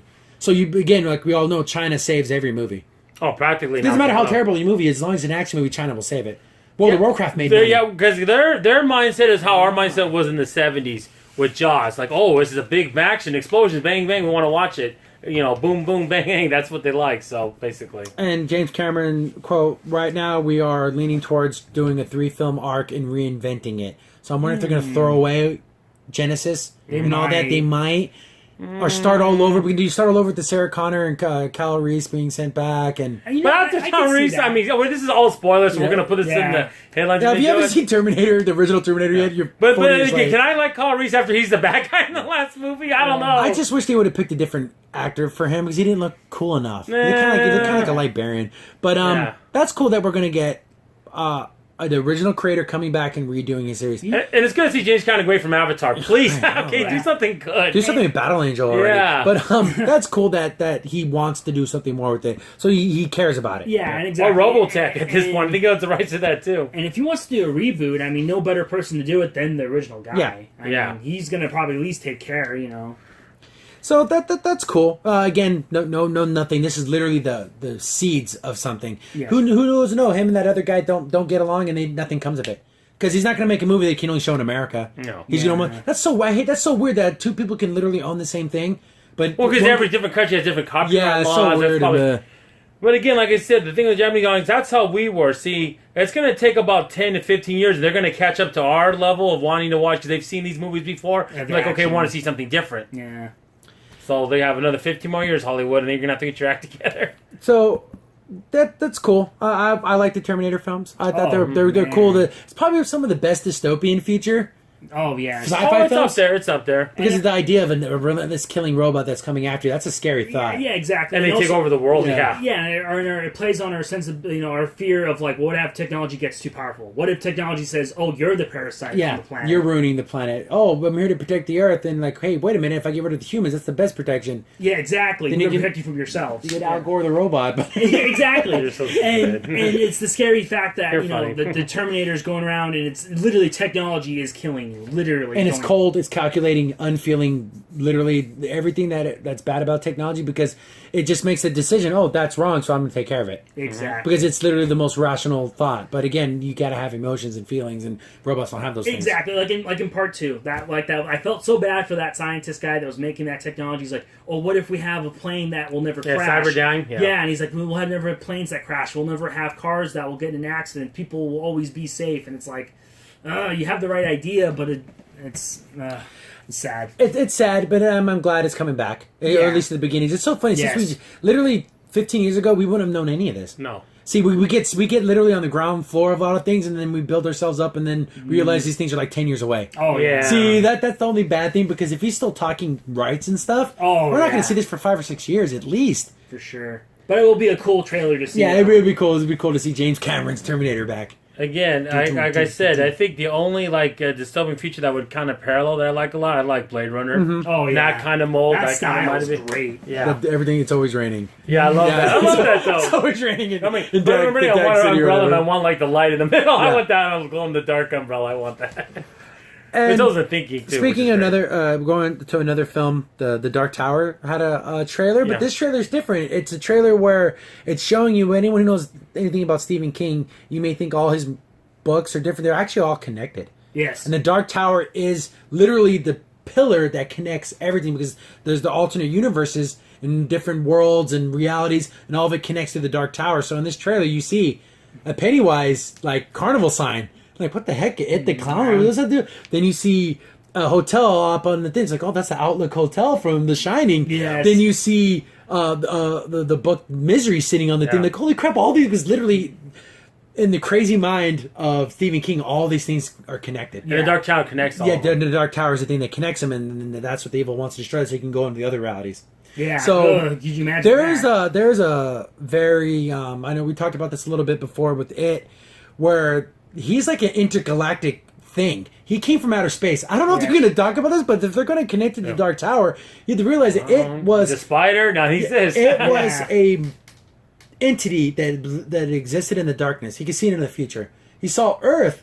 Like, hey, there's going to be a thing called Earthlings, and I can eat these things. They're going to be so delicious because he lives off of like their fears and emotions. Yes. He's like, you know what I'm going to do? I'm going to land on Earth. And know what he did? He destroyed the dinosaurs. Yeah. The meteor that killed the dinosaurs was it, the flipping clown. Exactly. Isn't that scary? He buried himself in Mayberry, Maine, and he said, in a couple million years, these kids are going to show up. And then he went to sleep. Yeah. I don't know if they're going to show that. That's what happened in the book. It sounds like I'm making this up. The thing is, a lot of Stephen King movies, the books are so more fantastical. Yeah. Yes, yeah. So it's like they usually doesn't. So I wonder if they're going to talk about this in the Dark Tower. Like, oh yeah, by the way, your Earth was visited by this alien dude. And there's also a giant turtle that burps up planets. Again, not making that up. That's a real thing. Yeah. And that's the ultimate source of good and light. Yeah. And then the ultimate source of evil and wrong is like it's part of that world. All we're missing is Danny Dufresne working on the boat. Yeah. And then that is part of this world. And so is the Running Man. Yeah. And Stand By Me. Stand By Me. All this connects. And that's kind of cool to see this trailer. And I'm pretty sure people who see this tribute is like a little trailer showing all the connections. People probably flipping out who don't know this. Oh, yeah. And they're like, what the flying F? All these things are connected. But it's kind of cool that they are. And it's kind of showing it. Oh, and also, just the trailer on its own is really good. That's a cool trailer. Oh, my goodness. I like that one part. He's like, is there guns in your world? And he's like, yeah, you like our world. Yeah, you're going to like our... We got one thing we got a lot of is guns. And it's cool to see the... I like the whole juxtaposition of like all the gunslingers are black guys.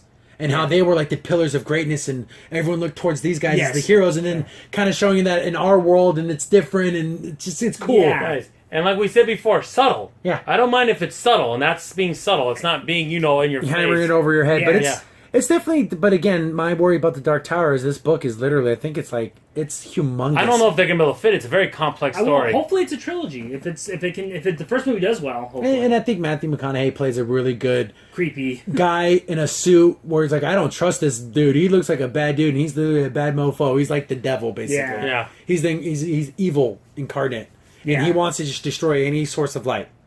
And these gunslinger people were always the ones that fought back. But I guess he's the last one. Yeah, he's the last one. And like all of his brethren, everyone died, and he's like the lone gunman, basically. Very Western, because he has like old school guns, but they're powerful. And from the trailer, I don't know the name of the actor in the trailer, but he looks like the same guy that was in Ghost Rider Part 2, and that he was also a kind of a powerful entity there, being a good fighter. Like I like that actor. I'm like, I wish he'd do a similar role like that. Now he's doing that role. So he's also in a much better movie because Ghost Rider 2 wasn't that good. I want to say he's the guy from Thor. He's the guy with the Gate Watcher. Is that him? Is that him? And I don't know. We'll look it up. Yeah, look it up. I mean, because I'm pretty sure. Because that's why I thought his voice sounded similar. And he also, if that's true, then he did the voice of Shah Khan on Jungle Book. Oh yeah, that was an excellent film. Yeah, it's different from the book and from the original cartoon, but he did a super great role in that. Man, he's so that tiger, he's just frightening. Exactly, and like I said, great actor. If that's sorry, he's a powerful. It's a very powerful voice. Yeah. Definitely. Yeah, if it is him, I'd be awesome. I'm just afraid that this Yeah, how people are saying it's so weird. It's so long, and then people are like, what? It the clown and Dark Tower connected? Yeah, they are. This is him right here. Let me just do a quick little search. I think it is. I think because he has a weird name. Yeah, Ibris.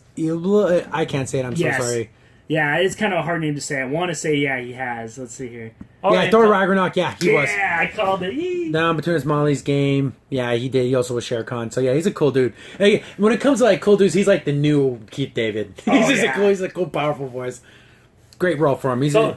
So I want the Mountain County guy to fight Leo Guy from things because he's the devil in that world. So. Yeah, so weird. But again, it's just showing that there's multiple forms of evil. And different universes and darkness and light are always at battle. And they're always fighting. We don't need that guy going into any of the worlds. And they have to make sure that tower stays up. That's the key. Yes. And then I think there was even references to Tommy Knockers, Salem's Lot. There's a ton of things because Tommyknockers is another alien story. Yeah. It's so weird that all these things are connected. And I want to see Cujo. Yeah, Cujo the dog. No, there is a reference to Cujo. Oh, it's probably like a chain. Yeah, there's like a dog that has like a chain that says Cujo on it. So it's like that little puppy grows up to be this giant monster dog. And you see Christine, the killer car. Oh, really? Because the little kid's playing with a 1957 Chevy Bel Air, and it's red. So that's the thing it's so cool. I love that because I mean I'm not a Stephen King acolyte where I know everything's everything, but I know enough to notice these little things like that. It's cool. Now here's the key because I know if that wasn't made a book, but he was part of it. Maximum Overdrive. Do they have any of those vehicles? Probably, and it's the same thing. What's the other one? The one with the world was coming to an end. Oh, the one.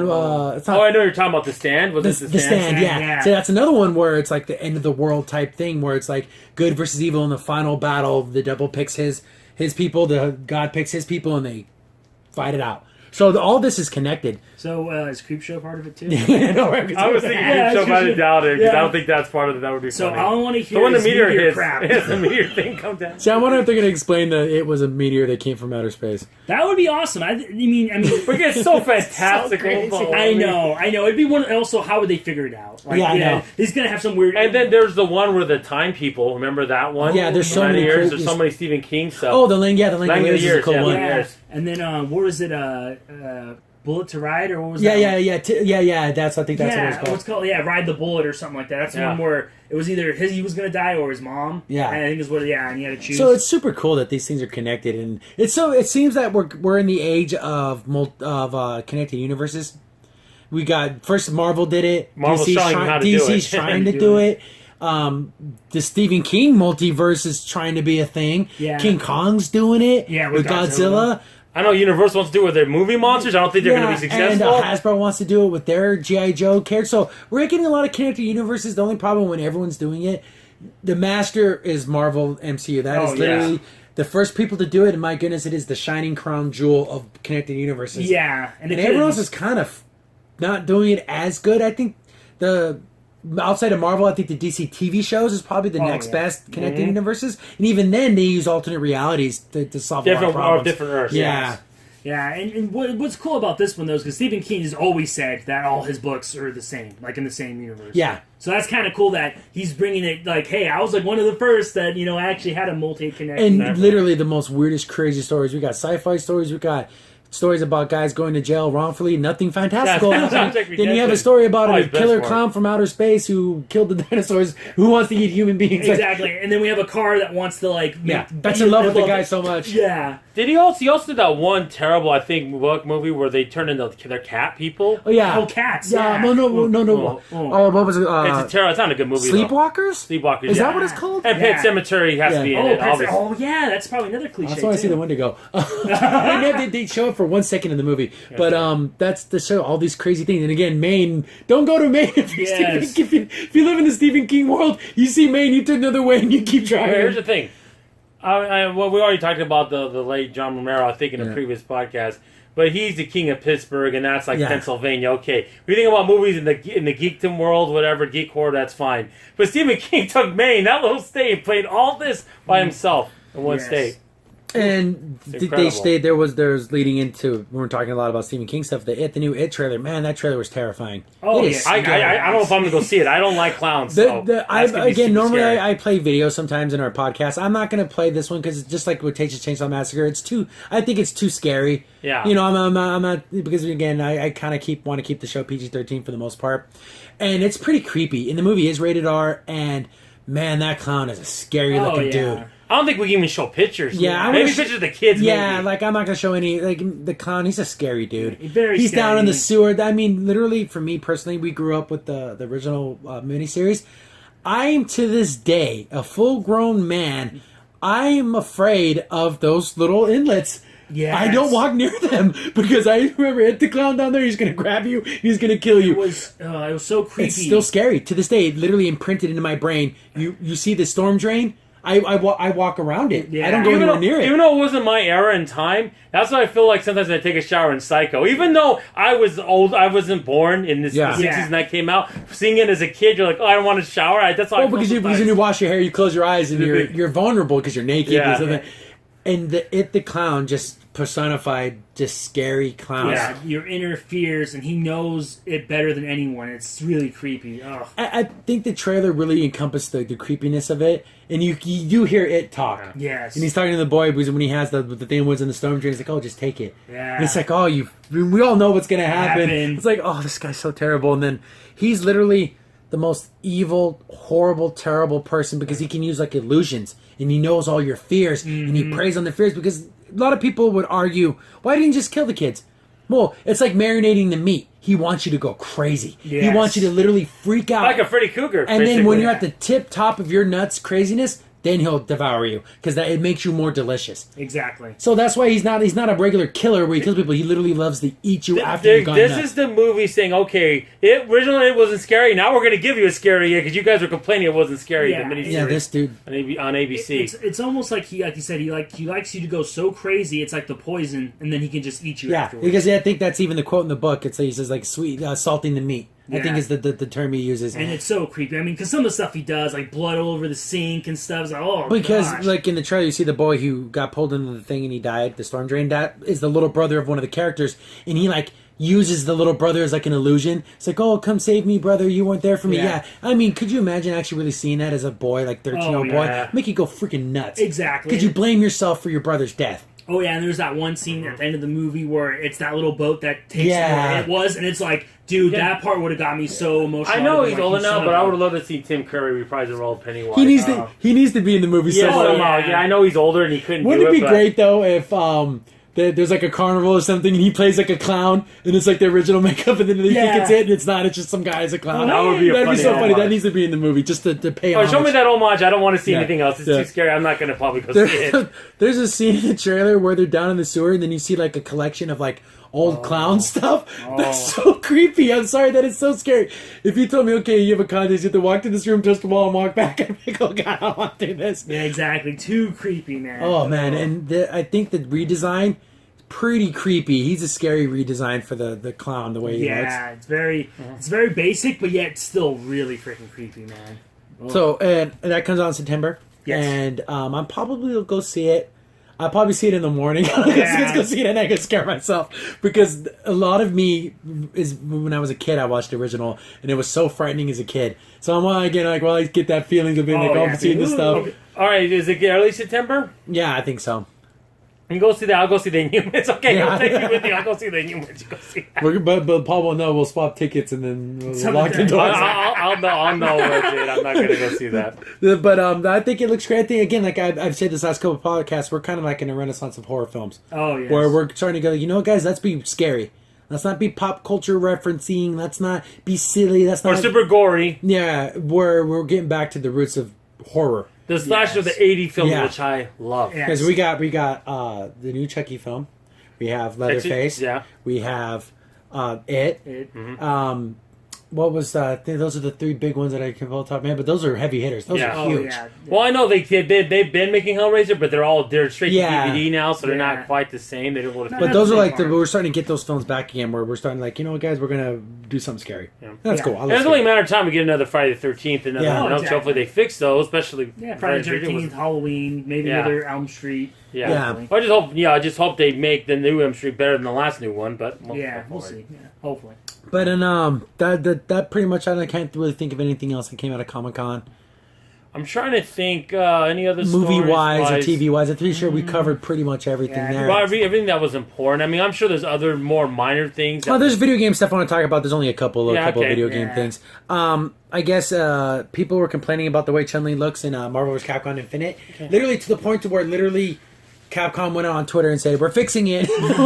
We're going to go back and we're going to fix it. I didn't think her face looked that bad. No. I felt like Cutler was a little shiny, like you said before. Yeah, but that was just the aesthetics, but the face looked fine to me. I don't know. People are just super hypercritical. Well, the problem is now, I think what happened was with Injustice 2, they did such a good job with the faces. Now everyone's looking at everybody's faces. The only problem I have with Injustice 2 is you kind of get an uncanny valley sometimes. Yeah, well. Like, especially with Supergirl when she's like yelling and stuff. It's almost like, I don't know. It's just a little weird. It's a little weird, but yeah, I think people are being really ultra critical now of like facial things, and they want, it's got to be perfect. But I personally think it wasn't bad. It was good. Yeah, I mean, it does a job. And again, even though it is trying to tell somewhat a serious story, you have to realize, okay, it's Ryu talking to Captain America. We're not. It's a little more fantastic. Yeah. Let's get it for what it is, you know. Exactly. And not take it so seriously. And we covered it last time. We were talking about the DLC character for Street Fighter V, the Abigail. I guess he finally did come out, and we said this before earlier, like probably in the beginning we talked about Street Fighter V. The story is so stupid. Oh, Yeah. it's literally the most Saturday morning cartoon stupid story. But the worst elements. Yeah, literally. And Abigail's story is no different. I didn't watch the trailer, but Nate watched it. I watched it. It was horrible. Oh, I can only imagine. I didn't watch it because I knew it was going to be bad. I just didn't like the way he looked. I don't like how his combos are all about buttons. I just don't care for any of the characters. It was so dumb. The story begins with him just yelling because his car is gone, and all the characters come up to him and say, like, what's wrong with you? And they end up fighting. Like, there was, like, one with Ibuki where she thought he farted.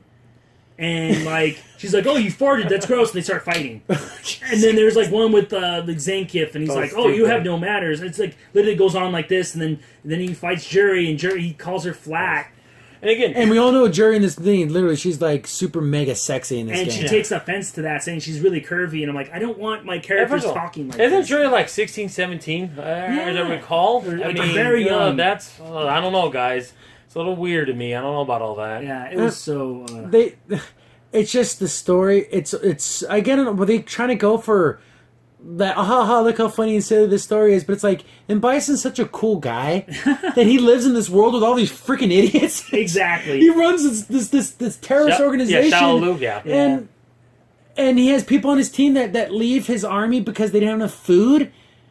It's like, no, it's the birdie. Oh, I was hungry and they ran out of food. They couldn't feed me, so I left Shadowloo. Other thing, we're not saying this story was an X-Men cartoon anime story Saturday morning. Yeah. This was Pac-Man, okay, storytelling. This is Spider-Man and His Amazing Friends storyline. This is terrible. Sonic Terrible. and Friends. Okay, this is not awful. Not the good Sonic. Yeah, it's not the good Mega Man. No, the bad Mega Man. Yeah. If you talk about And this. with all these DLCs, they also release costumes. I guess they have costumes for Ibuki, Laura, and Rashid, and they're like sports themed.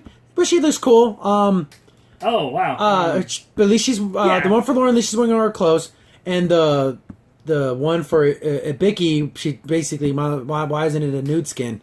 She's like wearing nothing. Is that and that's not the character. It's running. Yeah, you know, it's running. Yeah, it's summer games basically. I guess they kind of ripped off Overwatch did a summer games thing, but she's wearing like a cape and then like basically a sports bra and panties. And first of all, that betrays the character. She was never like that. She was never that kind of character. She's not Poison. Yeah. You know, she's not that kind of sultry character. She's just not. And these costumes are $4 a piece. Ooh, no way. Unless it was everyone. Well, but guess what? Which one's going to sell? Rashid's soccer uniform or Ibicki's I'm Almost Naked uniform? Which one do you think's going to sell more? Or exactly. Vicky, like 8 to 1. Freaking Lauren's.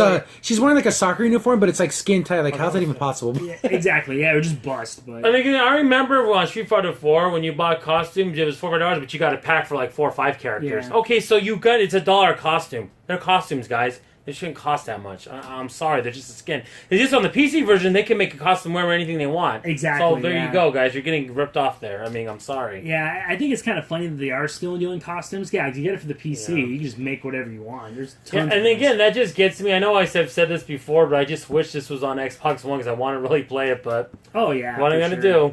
And there was some retro costumes that came out, so they look like their Street Fighter 3 counterparts. Oh, nice. So they look good, but again, Alex, I nice. wouldn't pay $4 to make Alex look like he did. See, I like Ibiki this way, even though like her hips are showing, but I guess that's like classic. Yeah, but that's colors. fine. That's fine. And that's cool, but I know these things are unlockable in game, but they're basically impossible to get. You have to win like literally like 500 matches to get one skin. Like I don't live, breathe, and Street Fighter my whole life. That's the only way you can get any of these and things. after 454 and Crimson Sin, if they really play Street Fighter, I know they could be a top 100 players in the world, but you'd have to eat, breathe Street Fighter. Oh, they don't want to do that. Exactly. They want to have lives and play other games. I mean... So, Street Fighter, I'm glad that it's still getting continued support, and I want Street Fighter to be the premier fighting game. It looks like Injustice is taking over. Oh, yeah, it is. As the premier fighting game, and it kind of breaks my heart, but Street Fighter doesn't help itself when you have stupid story modes that are silly, literally poop and fart jokes. And there's Injustice stories that are up here really good. Yeah, Seriously, solid story. We're talking movie quality. Stories. Better than movies for DC. Remember that time when Superman farted and then Batman took offense to it and they started fighting? Are you kidding me? I mean, I know. Again, at the end of Injustice 2, when they're about to fight. And they're talking about, that time, Bruce, and I told you Lois was pregnant, guy, but you already knew, when that wonderful times, And then Superman just punches Batman. I'm like, oh, wow, it's on. They're going to fight. Yeah, and it's so good. It was more compelling than Martha, by far. Yeah, but again... we're talking to the games here. It's almost like Capcom, hire a writer. Hire someone who's done something that's decent, because no one... How could this... We're writing a script, guys, and then we have fart jokes and stuff. Oh, that's what the fans want. The fans don't want fart jokes. And I've even watched top YouTubers that just do nothing but fighting games. Watch and talk, and then when they get the storyline, they're embarrassed. They go, we love Street Fighter, but this is terrible. Exactly. And you know what? You know what had a good story, but no one talks about it? It was actually Ed, the boxer dude. Because what happens is that he's a clone for Bison, right? And since Bison's dead now, he's trying to get in there, but Ed's fighting him off.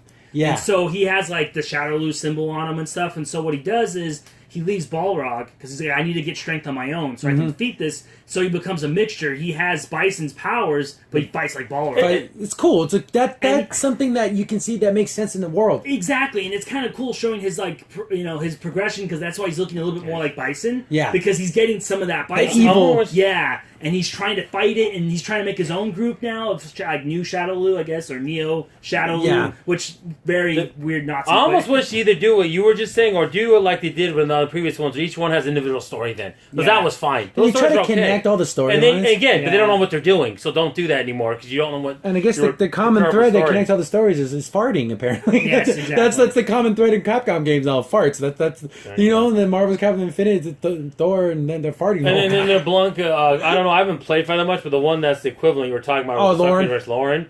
She's fine. They're just Ryu and Ken just happen to be walking there in Brazil. Okay, yeah, they're just walking there and they see her. Yeah, okay, we'll go with it, Ken. Yeah.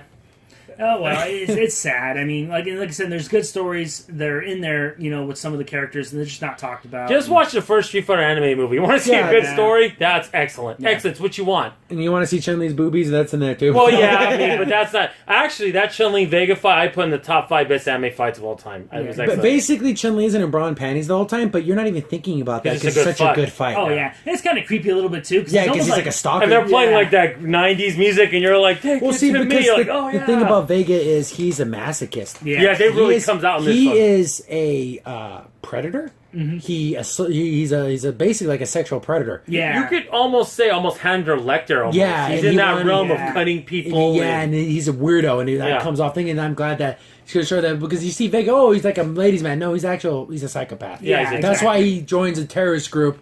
Because they basically give him a flow of women. Yeah, and he says, no one can be prettier than I am. Yeah. That's how he sees himself. Exactly. And actually, there's one of the good points about the Street Fighter V story, they talk about that a little bit. Because Jury ends up fighting Vega, and even Jury's like, you're a little weirdo, dude. Like, I don't want to be around you. I'm a bad guy, but you creep me out. Yeah, exactly, because he's going after Cammy, and he's like, dude, you gotta stop. Like, basically saying, like, you're a weird perv. That's what he basically said. And he kind of because again, anyone knows Street Fighter lore, Cammy is basically a Bison clone. Yeah. And so, in his own sick way, if he's with Cammy, he's kind of with Bison, too. He's a weirdo. He's crazy dude. He's really bizarre. He's about to Ra's al Ghul and become his daughter to go sleep with Batman.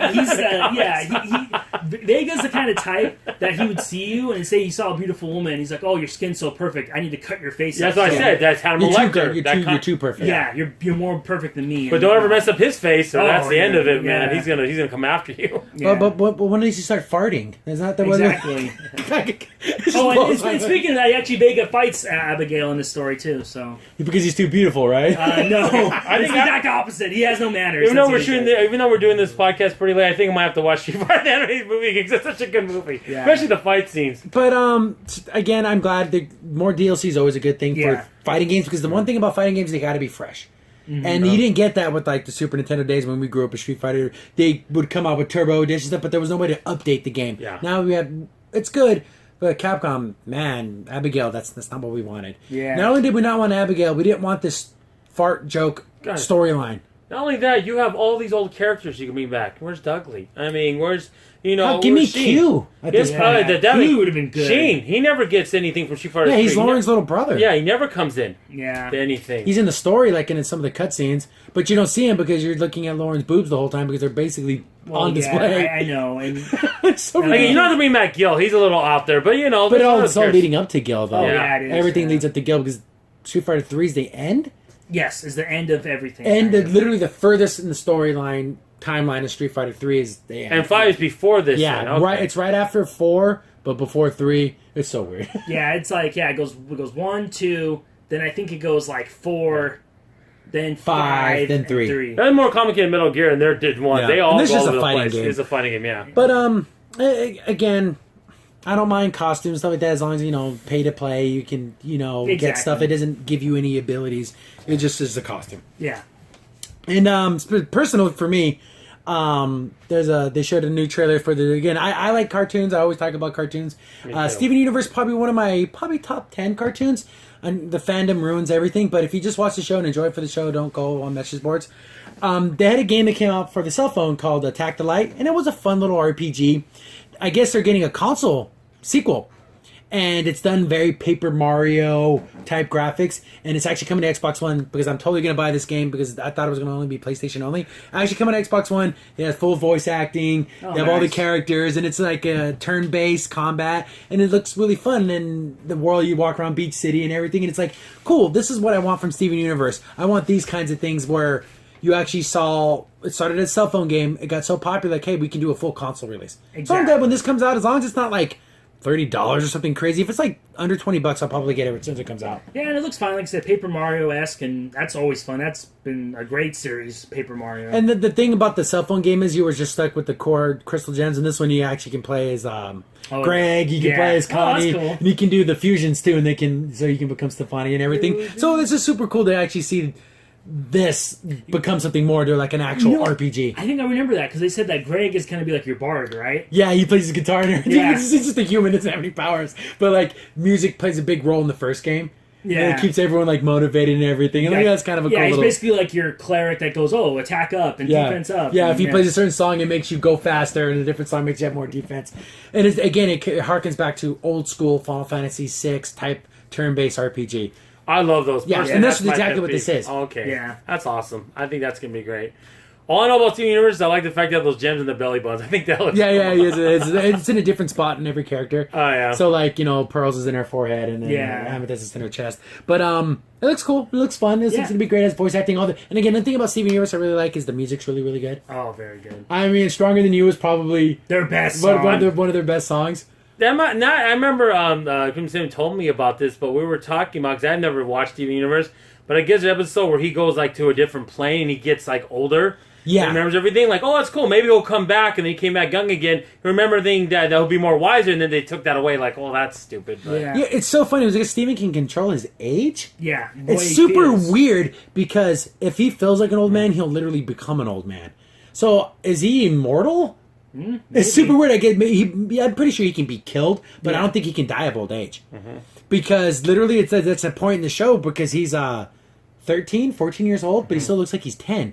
Because he got to the age where he just enjoys being a kid. Exactly. So he just literally he's like 13, 14, he's like a teenager, but he just likes being a little kid. And you know what's interesting too? Because the gems can kind of change what they look like too. So it's like, could he get bigger? Could he get smaller? Yeah, he can do all this kind of stuff, but I think he just enjoys being a child. Yeah, he sees his self-image as what he is. But the problem is all his human friends are going to keep getting older and aging, and he's still going to be a kid. Well, then maybe he'll think like, maybe I'm pretty sure when Connie's like 17, he's going to want to be to match her age because then he's going to be like, I'm still the stupid little kid. But the question is, let's say if when Connie they married and past future, let's say if she dies, would he go back? It's super weird. That was like a whole concept of like, will he grow old with her, and as soon as she's gone, he'll just go back to being a 10-year-old kid again because that's where he was most happy? Yeah, exactly. And then maybe stay that way. It would be kind of interesting. It's like all these thoughts of like...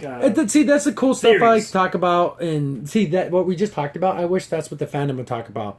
But the fandom only wants to talk about sexual stuff and shipping characters. And it gets kind of weird. And then all they want to talk about is that kind of stuff. I just want to talk about story elements, and that's why I say avoid fandoms.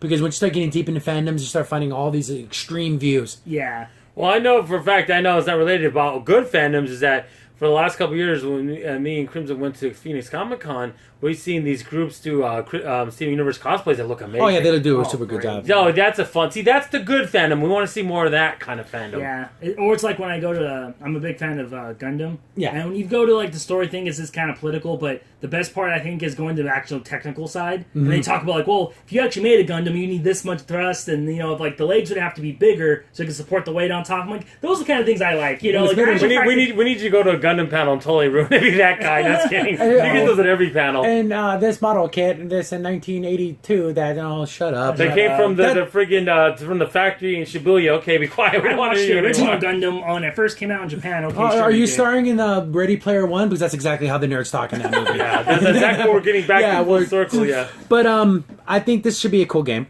The Attack of Light was really good. I ended up getting it for free because I guess it was an Amazon free game. But it was like $6. It's well worth it, $6. Oh yeah. And the art style, even though it's not the same art style from the show, this flat look it matches the characters. Yes, it does. And then of course you have you have Peridot and all that, which is like a fan favorite. She's kind of like I want to say like an irritating child, but she's funny though, in an endearing, stupid kind of way. But like they have all these funny little because she's always thinks she's smart and she knows everything and she's kind of a dummy. But I'm looking forward to that. We're kind of light on game news. I'm trying to think of other games. You know what? Game news. Did you pick up Splatoon 2? Yes, I did. Oh, how are you liking that? Yeah, talk about that. Splatoon 2 is so much fun. Me and my wife have been playing it, and it's been a freaking blast. Because with all the new weapons, they tweaked some of them, changed a couple, and the dual guns are like one of the funnest things ever. Because you can dodge, you can shoot. There's different super moves now. Like you can lock onto targets with like a missile launcher, and you shoot all your missiles out. And then there's also added like a horde mode, which is the salmon run, where you have to fight all these salmon creatures, and there's like a team of 4. Is there a story mode now too? Yes, there's. That's interesting. Did you play the story or you just did multiplayer stuff? I did multiplayer stuff. I let my wife play the story mode, but it's kind of cool because I guess what happens is in the first game, the two co-hosts were Marie and Callie. Mm-hmm. Well, Marie is there, but her sister went missing, so you have to go figure out what happened to Callie. And so she's kind of upset that her sister's missing. She's got to go find her. And it's like I'm like thinking in my mind, I'm like, is she captured? Did she go bad? Did she just because in the first Splatoon game, the last thing was it's the same plot to the movie Taken, but yes, exactly. But with squid characters. And so because what happened in the first game, you have this thing called Splatfest where you have to pick a side. And the last one they did was, do you like Marie or Callie? Which are the two main characters, and Marie won, so Marie's in the second game, and Callie's gone. So I'm thinking, is she upset that she lost? Oh, that yeah. Picked, her well, sister? but if she was kidnapped and the person gets called on the phone, they could just take that scene from Taken and the audio, make a video out of it. That's coming at a time near paint on you. Exactly, and of course I'll get to you and I will find you. And when I do, I will kill you. And the outfits are cool. The hair, you can do different hairstyles now. You can have the long, shorter, and then for the guys, the same thing. So it's really cool. You can choose. If you're a girl, you can get the long pants, the skirt, or the regular biker shorts. Yeah. So it's like all these cool customizations. Online's great. I haven't had too many fail connections, which is really good on Nintendo's part. Yeah, Nintendo's usually really bad on connections. Oh, yeah. But this one's been pretty Did you buy the headset? No. Oh, yeah. I haven't tried that app. I have to admit, I haven't officially done it, but I heard it's really bad. Not very good. But with something like Splatoon, of course, communication with your team is always good, but that game is almost more... It's not necessary. It's not Rainbow Six, Yeah. It's Splatoon. Or get my flank, cover here, then. It's not that kind of thing. Exactly. Like in Salmon Run, you do have 2 buttons where you say either Booyah or you can say this way. And that's kind of good because when the enemies are coming, you can say this way. And everyone's like, oh, the enemies are over there. Hey, listen. Yeah, basically. And you get, orbs, special powers, stuff like that. Very fun. If you like first-person shooters and you do like a little bit of a different kind of challenge instead of just fighting people, I say get Splatoon. If you have a Switch, and like I said, you're starved for games, this is a good game. Again, this would have been the time maybe you buy a Switch or when the new Mario game comes out. Actually, yes. In November. That's the time you should get a Switch, I think, personally. And Nintendo did make a bundle with Splatoon 2 with the Switch. Oh, we actually saw 2 Switches at Walmart. Yeah, it's amazing. There was the one there last time we checked. I actually put it out on Twitter saying, hey, if you're looking for a Switch, there's 2 in our local Walmart in Arizona. Yeah. And I actually got retweets on it because people are probably desperate to find one, but there was actually 2 there, which is pretty cool. One was already sold, so I'm pretty sure the other one's gone too. Yeah, it was like a day ago. Well, it only took us 6 months to finally see one in the wild. I just couldn't believe it. Yeah. And speaking of Nintendo news, people were, I guess, some Nintendo NES classics came back on the market, and they were like in ridiculous bundle packs at like $300. I think Geek had them, yeah. And they sold out for What? the NES Minis at like literally like $350. And they had a bunch of other Nintendos that they probably couldn't sell anyways. They Just to get Think rid Geek, of it. for anyone who doesn't know, if you go to the website, they sell a bunch of like, they're almost like a Hot Topic. They sell a bunch of like T-shirts and gadgets. But not the super graphic stuff, just more normal geeky stuff. Yeah, so like video game T-shirts and bed sheets. So they threw a bunch of that garbage in with these NES Minis, and they still sold out. Wow. I'm wondering again an experiment. I want to make it $1,000 and see if someone buys it. Make it $5,000. How much money are people willing to pay to play 30 Nintendo games that they can play for free on the internet? It blows my mind that people are willing to spend so much money on You this. Raspberry People will. Pi. I'm sorry. People will, man. I mean, I'm actually gonna build one myself. I mean, I was just thinking of when you brought that up. It made me think of the old Fire Emblem games where I think it was Fates, and they come out with this special bundle where it was like, oh, you get a little art book and stuff like that. People were paying like $300 for that. And it's like, dude, you can get those images offline. I mean, I know it had some of the original art in there, but... Yeah, super mega. And again, you get the people that think that, oh, I'm going to hold on, this special edition is going to pay for my kid's college. No, it's not. You can maybe get it. Because I remember, speaking of just collecting a Nintendo in general, I was on I think it was on a Reddit page, this guy had a sealed N64. And he's like bragging about, I want to be able to pay my kid's college fund. You look up a sealed N64 right now, it's literally, if it's a special edition like the Pokemon one, it goes for about $800. Yeah. But for the most part, it's about $500. So maybe in 10, 15 years, maybe it creeps up to maybe $1,000. We're gonna wait 50 years before. And how we know that wasn't even sealed? I doubt that. And also the problem is too, the video game market's always up and down. Yeah, maybe the collection, if people stop buying, it'll go down. Nintendo's hot right now. Yeah, exactly. They're hot right now, and it fluctuates so much. Because like I said, what was it, 10 years ago, or maybe even 15? You can buy a Nintendo game for like, what, $5? You can buy an NES and like 50 games, all the two controllers, all the hookups for like $100. I'm so mad at myself because I had like 3 NESs that I just let go because, I'll just get it back and do my collection. And I'm not doing that now. Yeah, not anytime soon. No. The crash is coming. It has to come. But in Nintendo, they could just do no wrong. Oh, yeah. Oh, and also for Nintendo video game news, I've been playing a lot of ARMS, and it's really fun. I really like it. The online mode is so great because it reminds me of so much of Virtual On and Custom Robo. And it was funny because I like playing Spring Kid, the main character, and he's like his special ability is that when he gets low on health, he gets super punch, so you can keep punching and stuff. And what I love is that you can do this dodge roll kind of thing. I dodge roll, but it's like a boxing kind of like like a bob and weave. Yeah, and so like because when you play, it's like I'm weaving through the things, and you're punching, and there's so many cool combinations of like, if I throw this hook like this, like my left hook. And if it's like a arc, it can go arc, and then I throw my straight punch, and then if he dodges this way, I'll hit him. And it's all about the timing, counter punching, and all that. Yeah, so it's a really fun game, online story mode. I have the one gripe I do have, the main boss of the story mode is freaking tough. I don't know if I was just a loser or something, but man, he was tough. He has 6 arms, and he can punch you all different times. So I'm like, what the heck? Did you ever beat him? I beat him, but I was only on, there's like 1 to 8. I beat him on the middle, which is 4.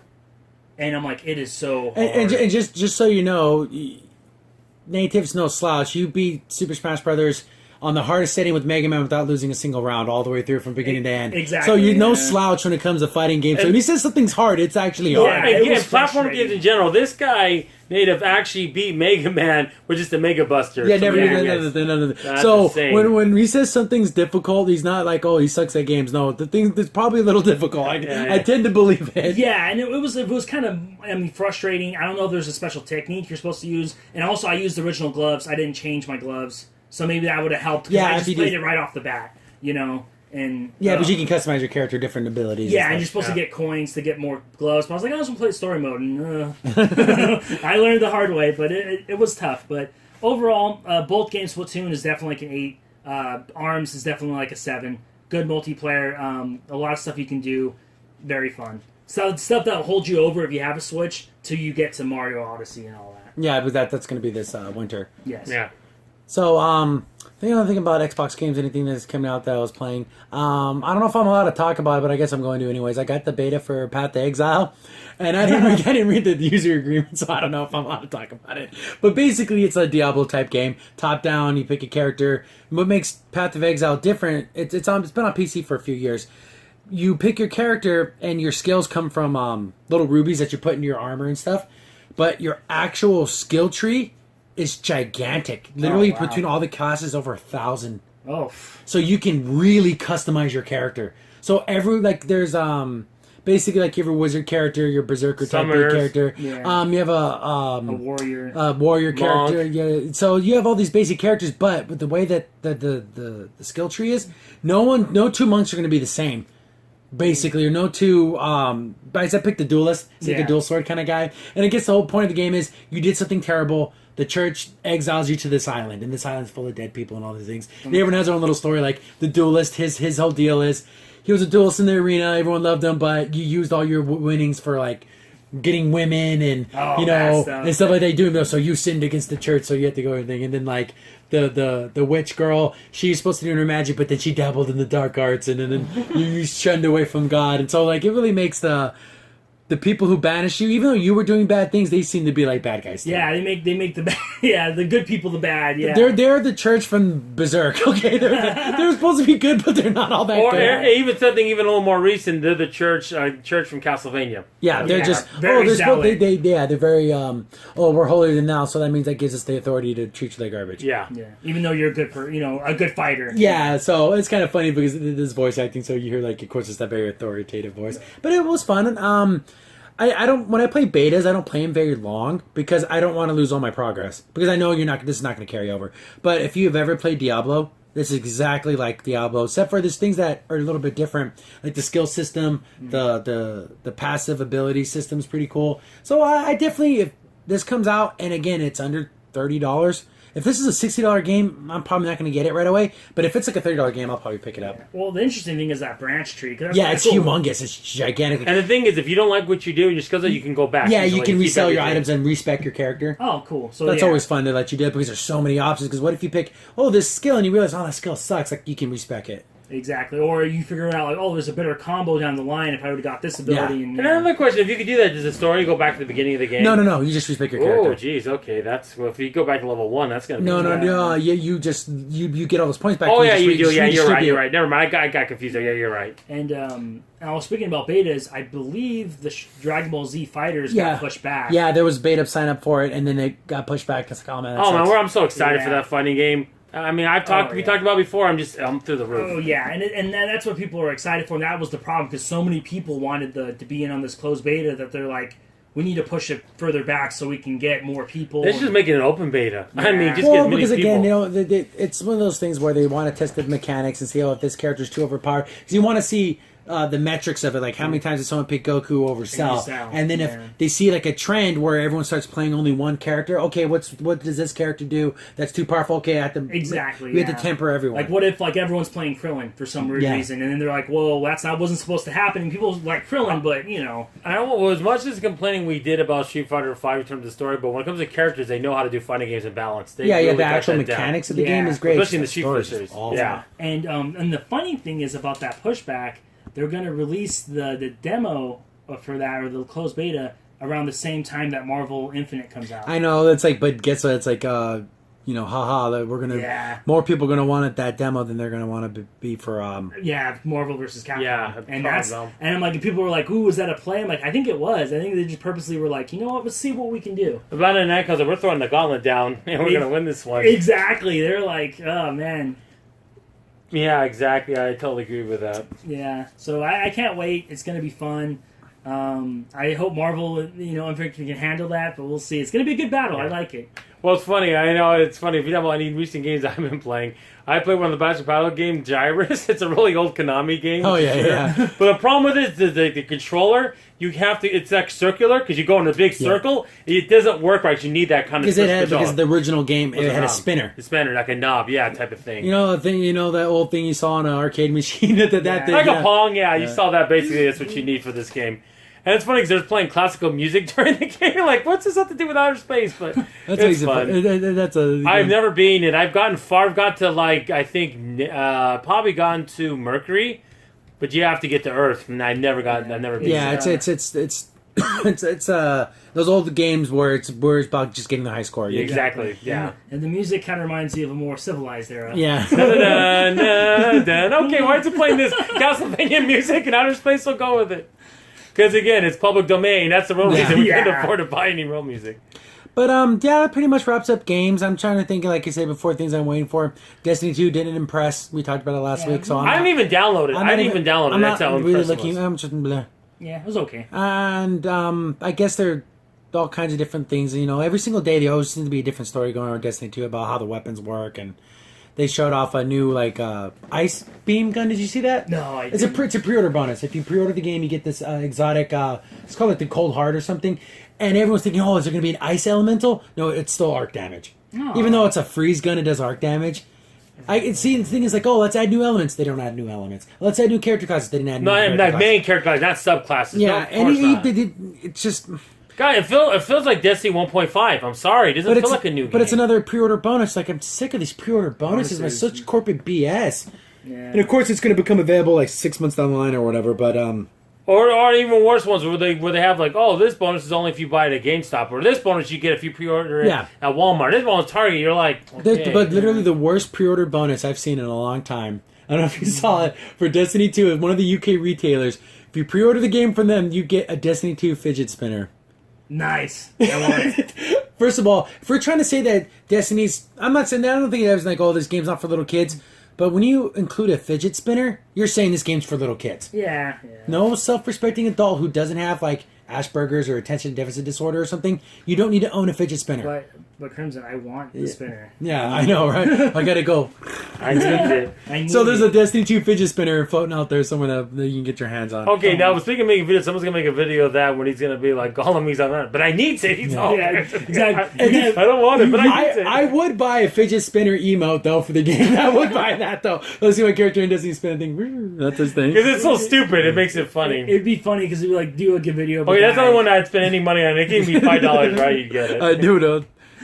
Yeah. But they actually extended the beta an extra day or so or whatever. But I didn't go back into it. I just didn't care. I played the 2 multiplayer. That's all I wanted. I played the multiplayer thing and I beat the strike and that was it. And I didn't feel like oh, this needs to be. I need to pay $60 right away. Oh yeah, No, it's something you can definitely wait till the inspections come out. We're gonna wait for a couple and then probably get it next year. Yeah, when when it's they- 40. There you go.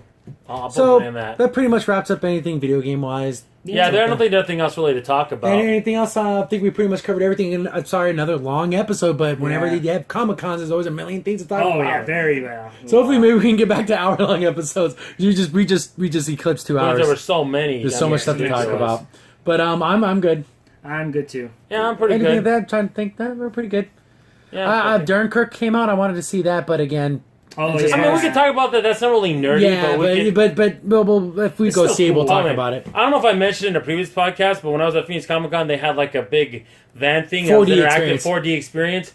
Well, you could feel the waves, you could feel the rain. Like, oh, this is amazing. There's this scene I probably talked about it before in this podcast where he's in that biplane, World War II plane, and then the propeller goes out and he's just flying. Like, oh my goodness, that'd be so He's scary. gonna crash. He's not gonna He's gonna crash. crash. Yeah, and you how- just gain altitude and just hope maybe make you find something. And the scary thing is because like you're in your plane, you probably feel the vibration, the shake, Yeah. and then all of a sudden, nothing. You're just Yeah. literally in a wooden Oh. box. Yeah, like, oh, I gotta climb. I'm gonna dive here. Yeah, so that's very cool. Very Oh, cool. it's an awesome experience. If you can ever go 4D, you should go. I want to go to a 4D movie entirely. Like a full movie, not just a Yeah, trailer. yeah. But yeah, that's gonna wrap it up this week. Yeah. We're Yeah, good. I think that's pretty good. So thanks for watching. Thanks for listening. I've been your host, Crimson Sin. I'm N15 PCA. And Nate Tip 454. Thanks for watching. Yep. Thanks for staying Yeah, back. see you later. Bye.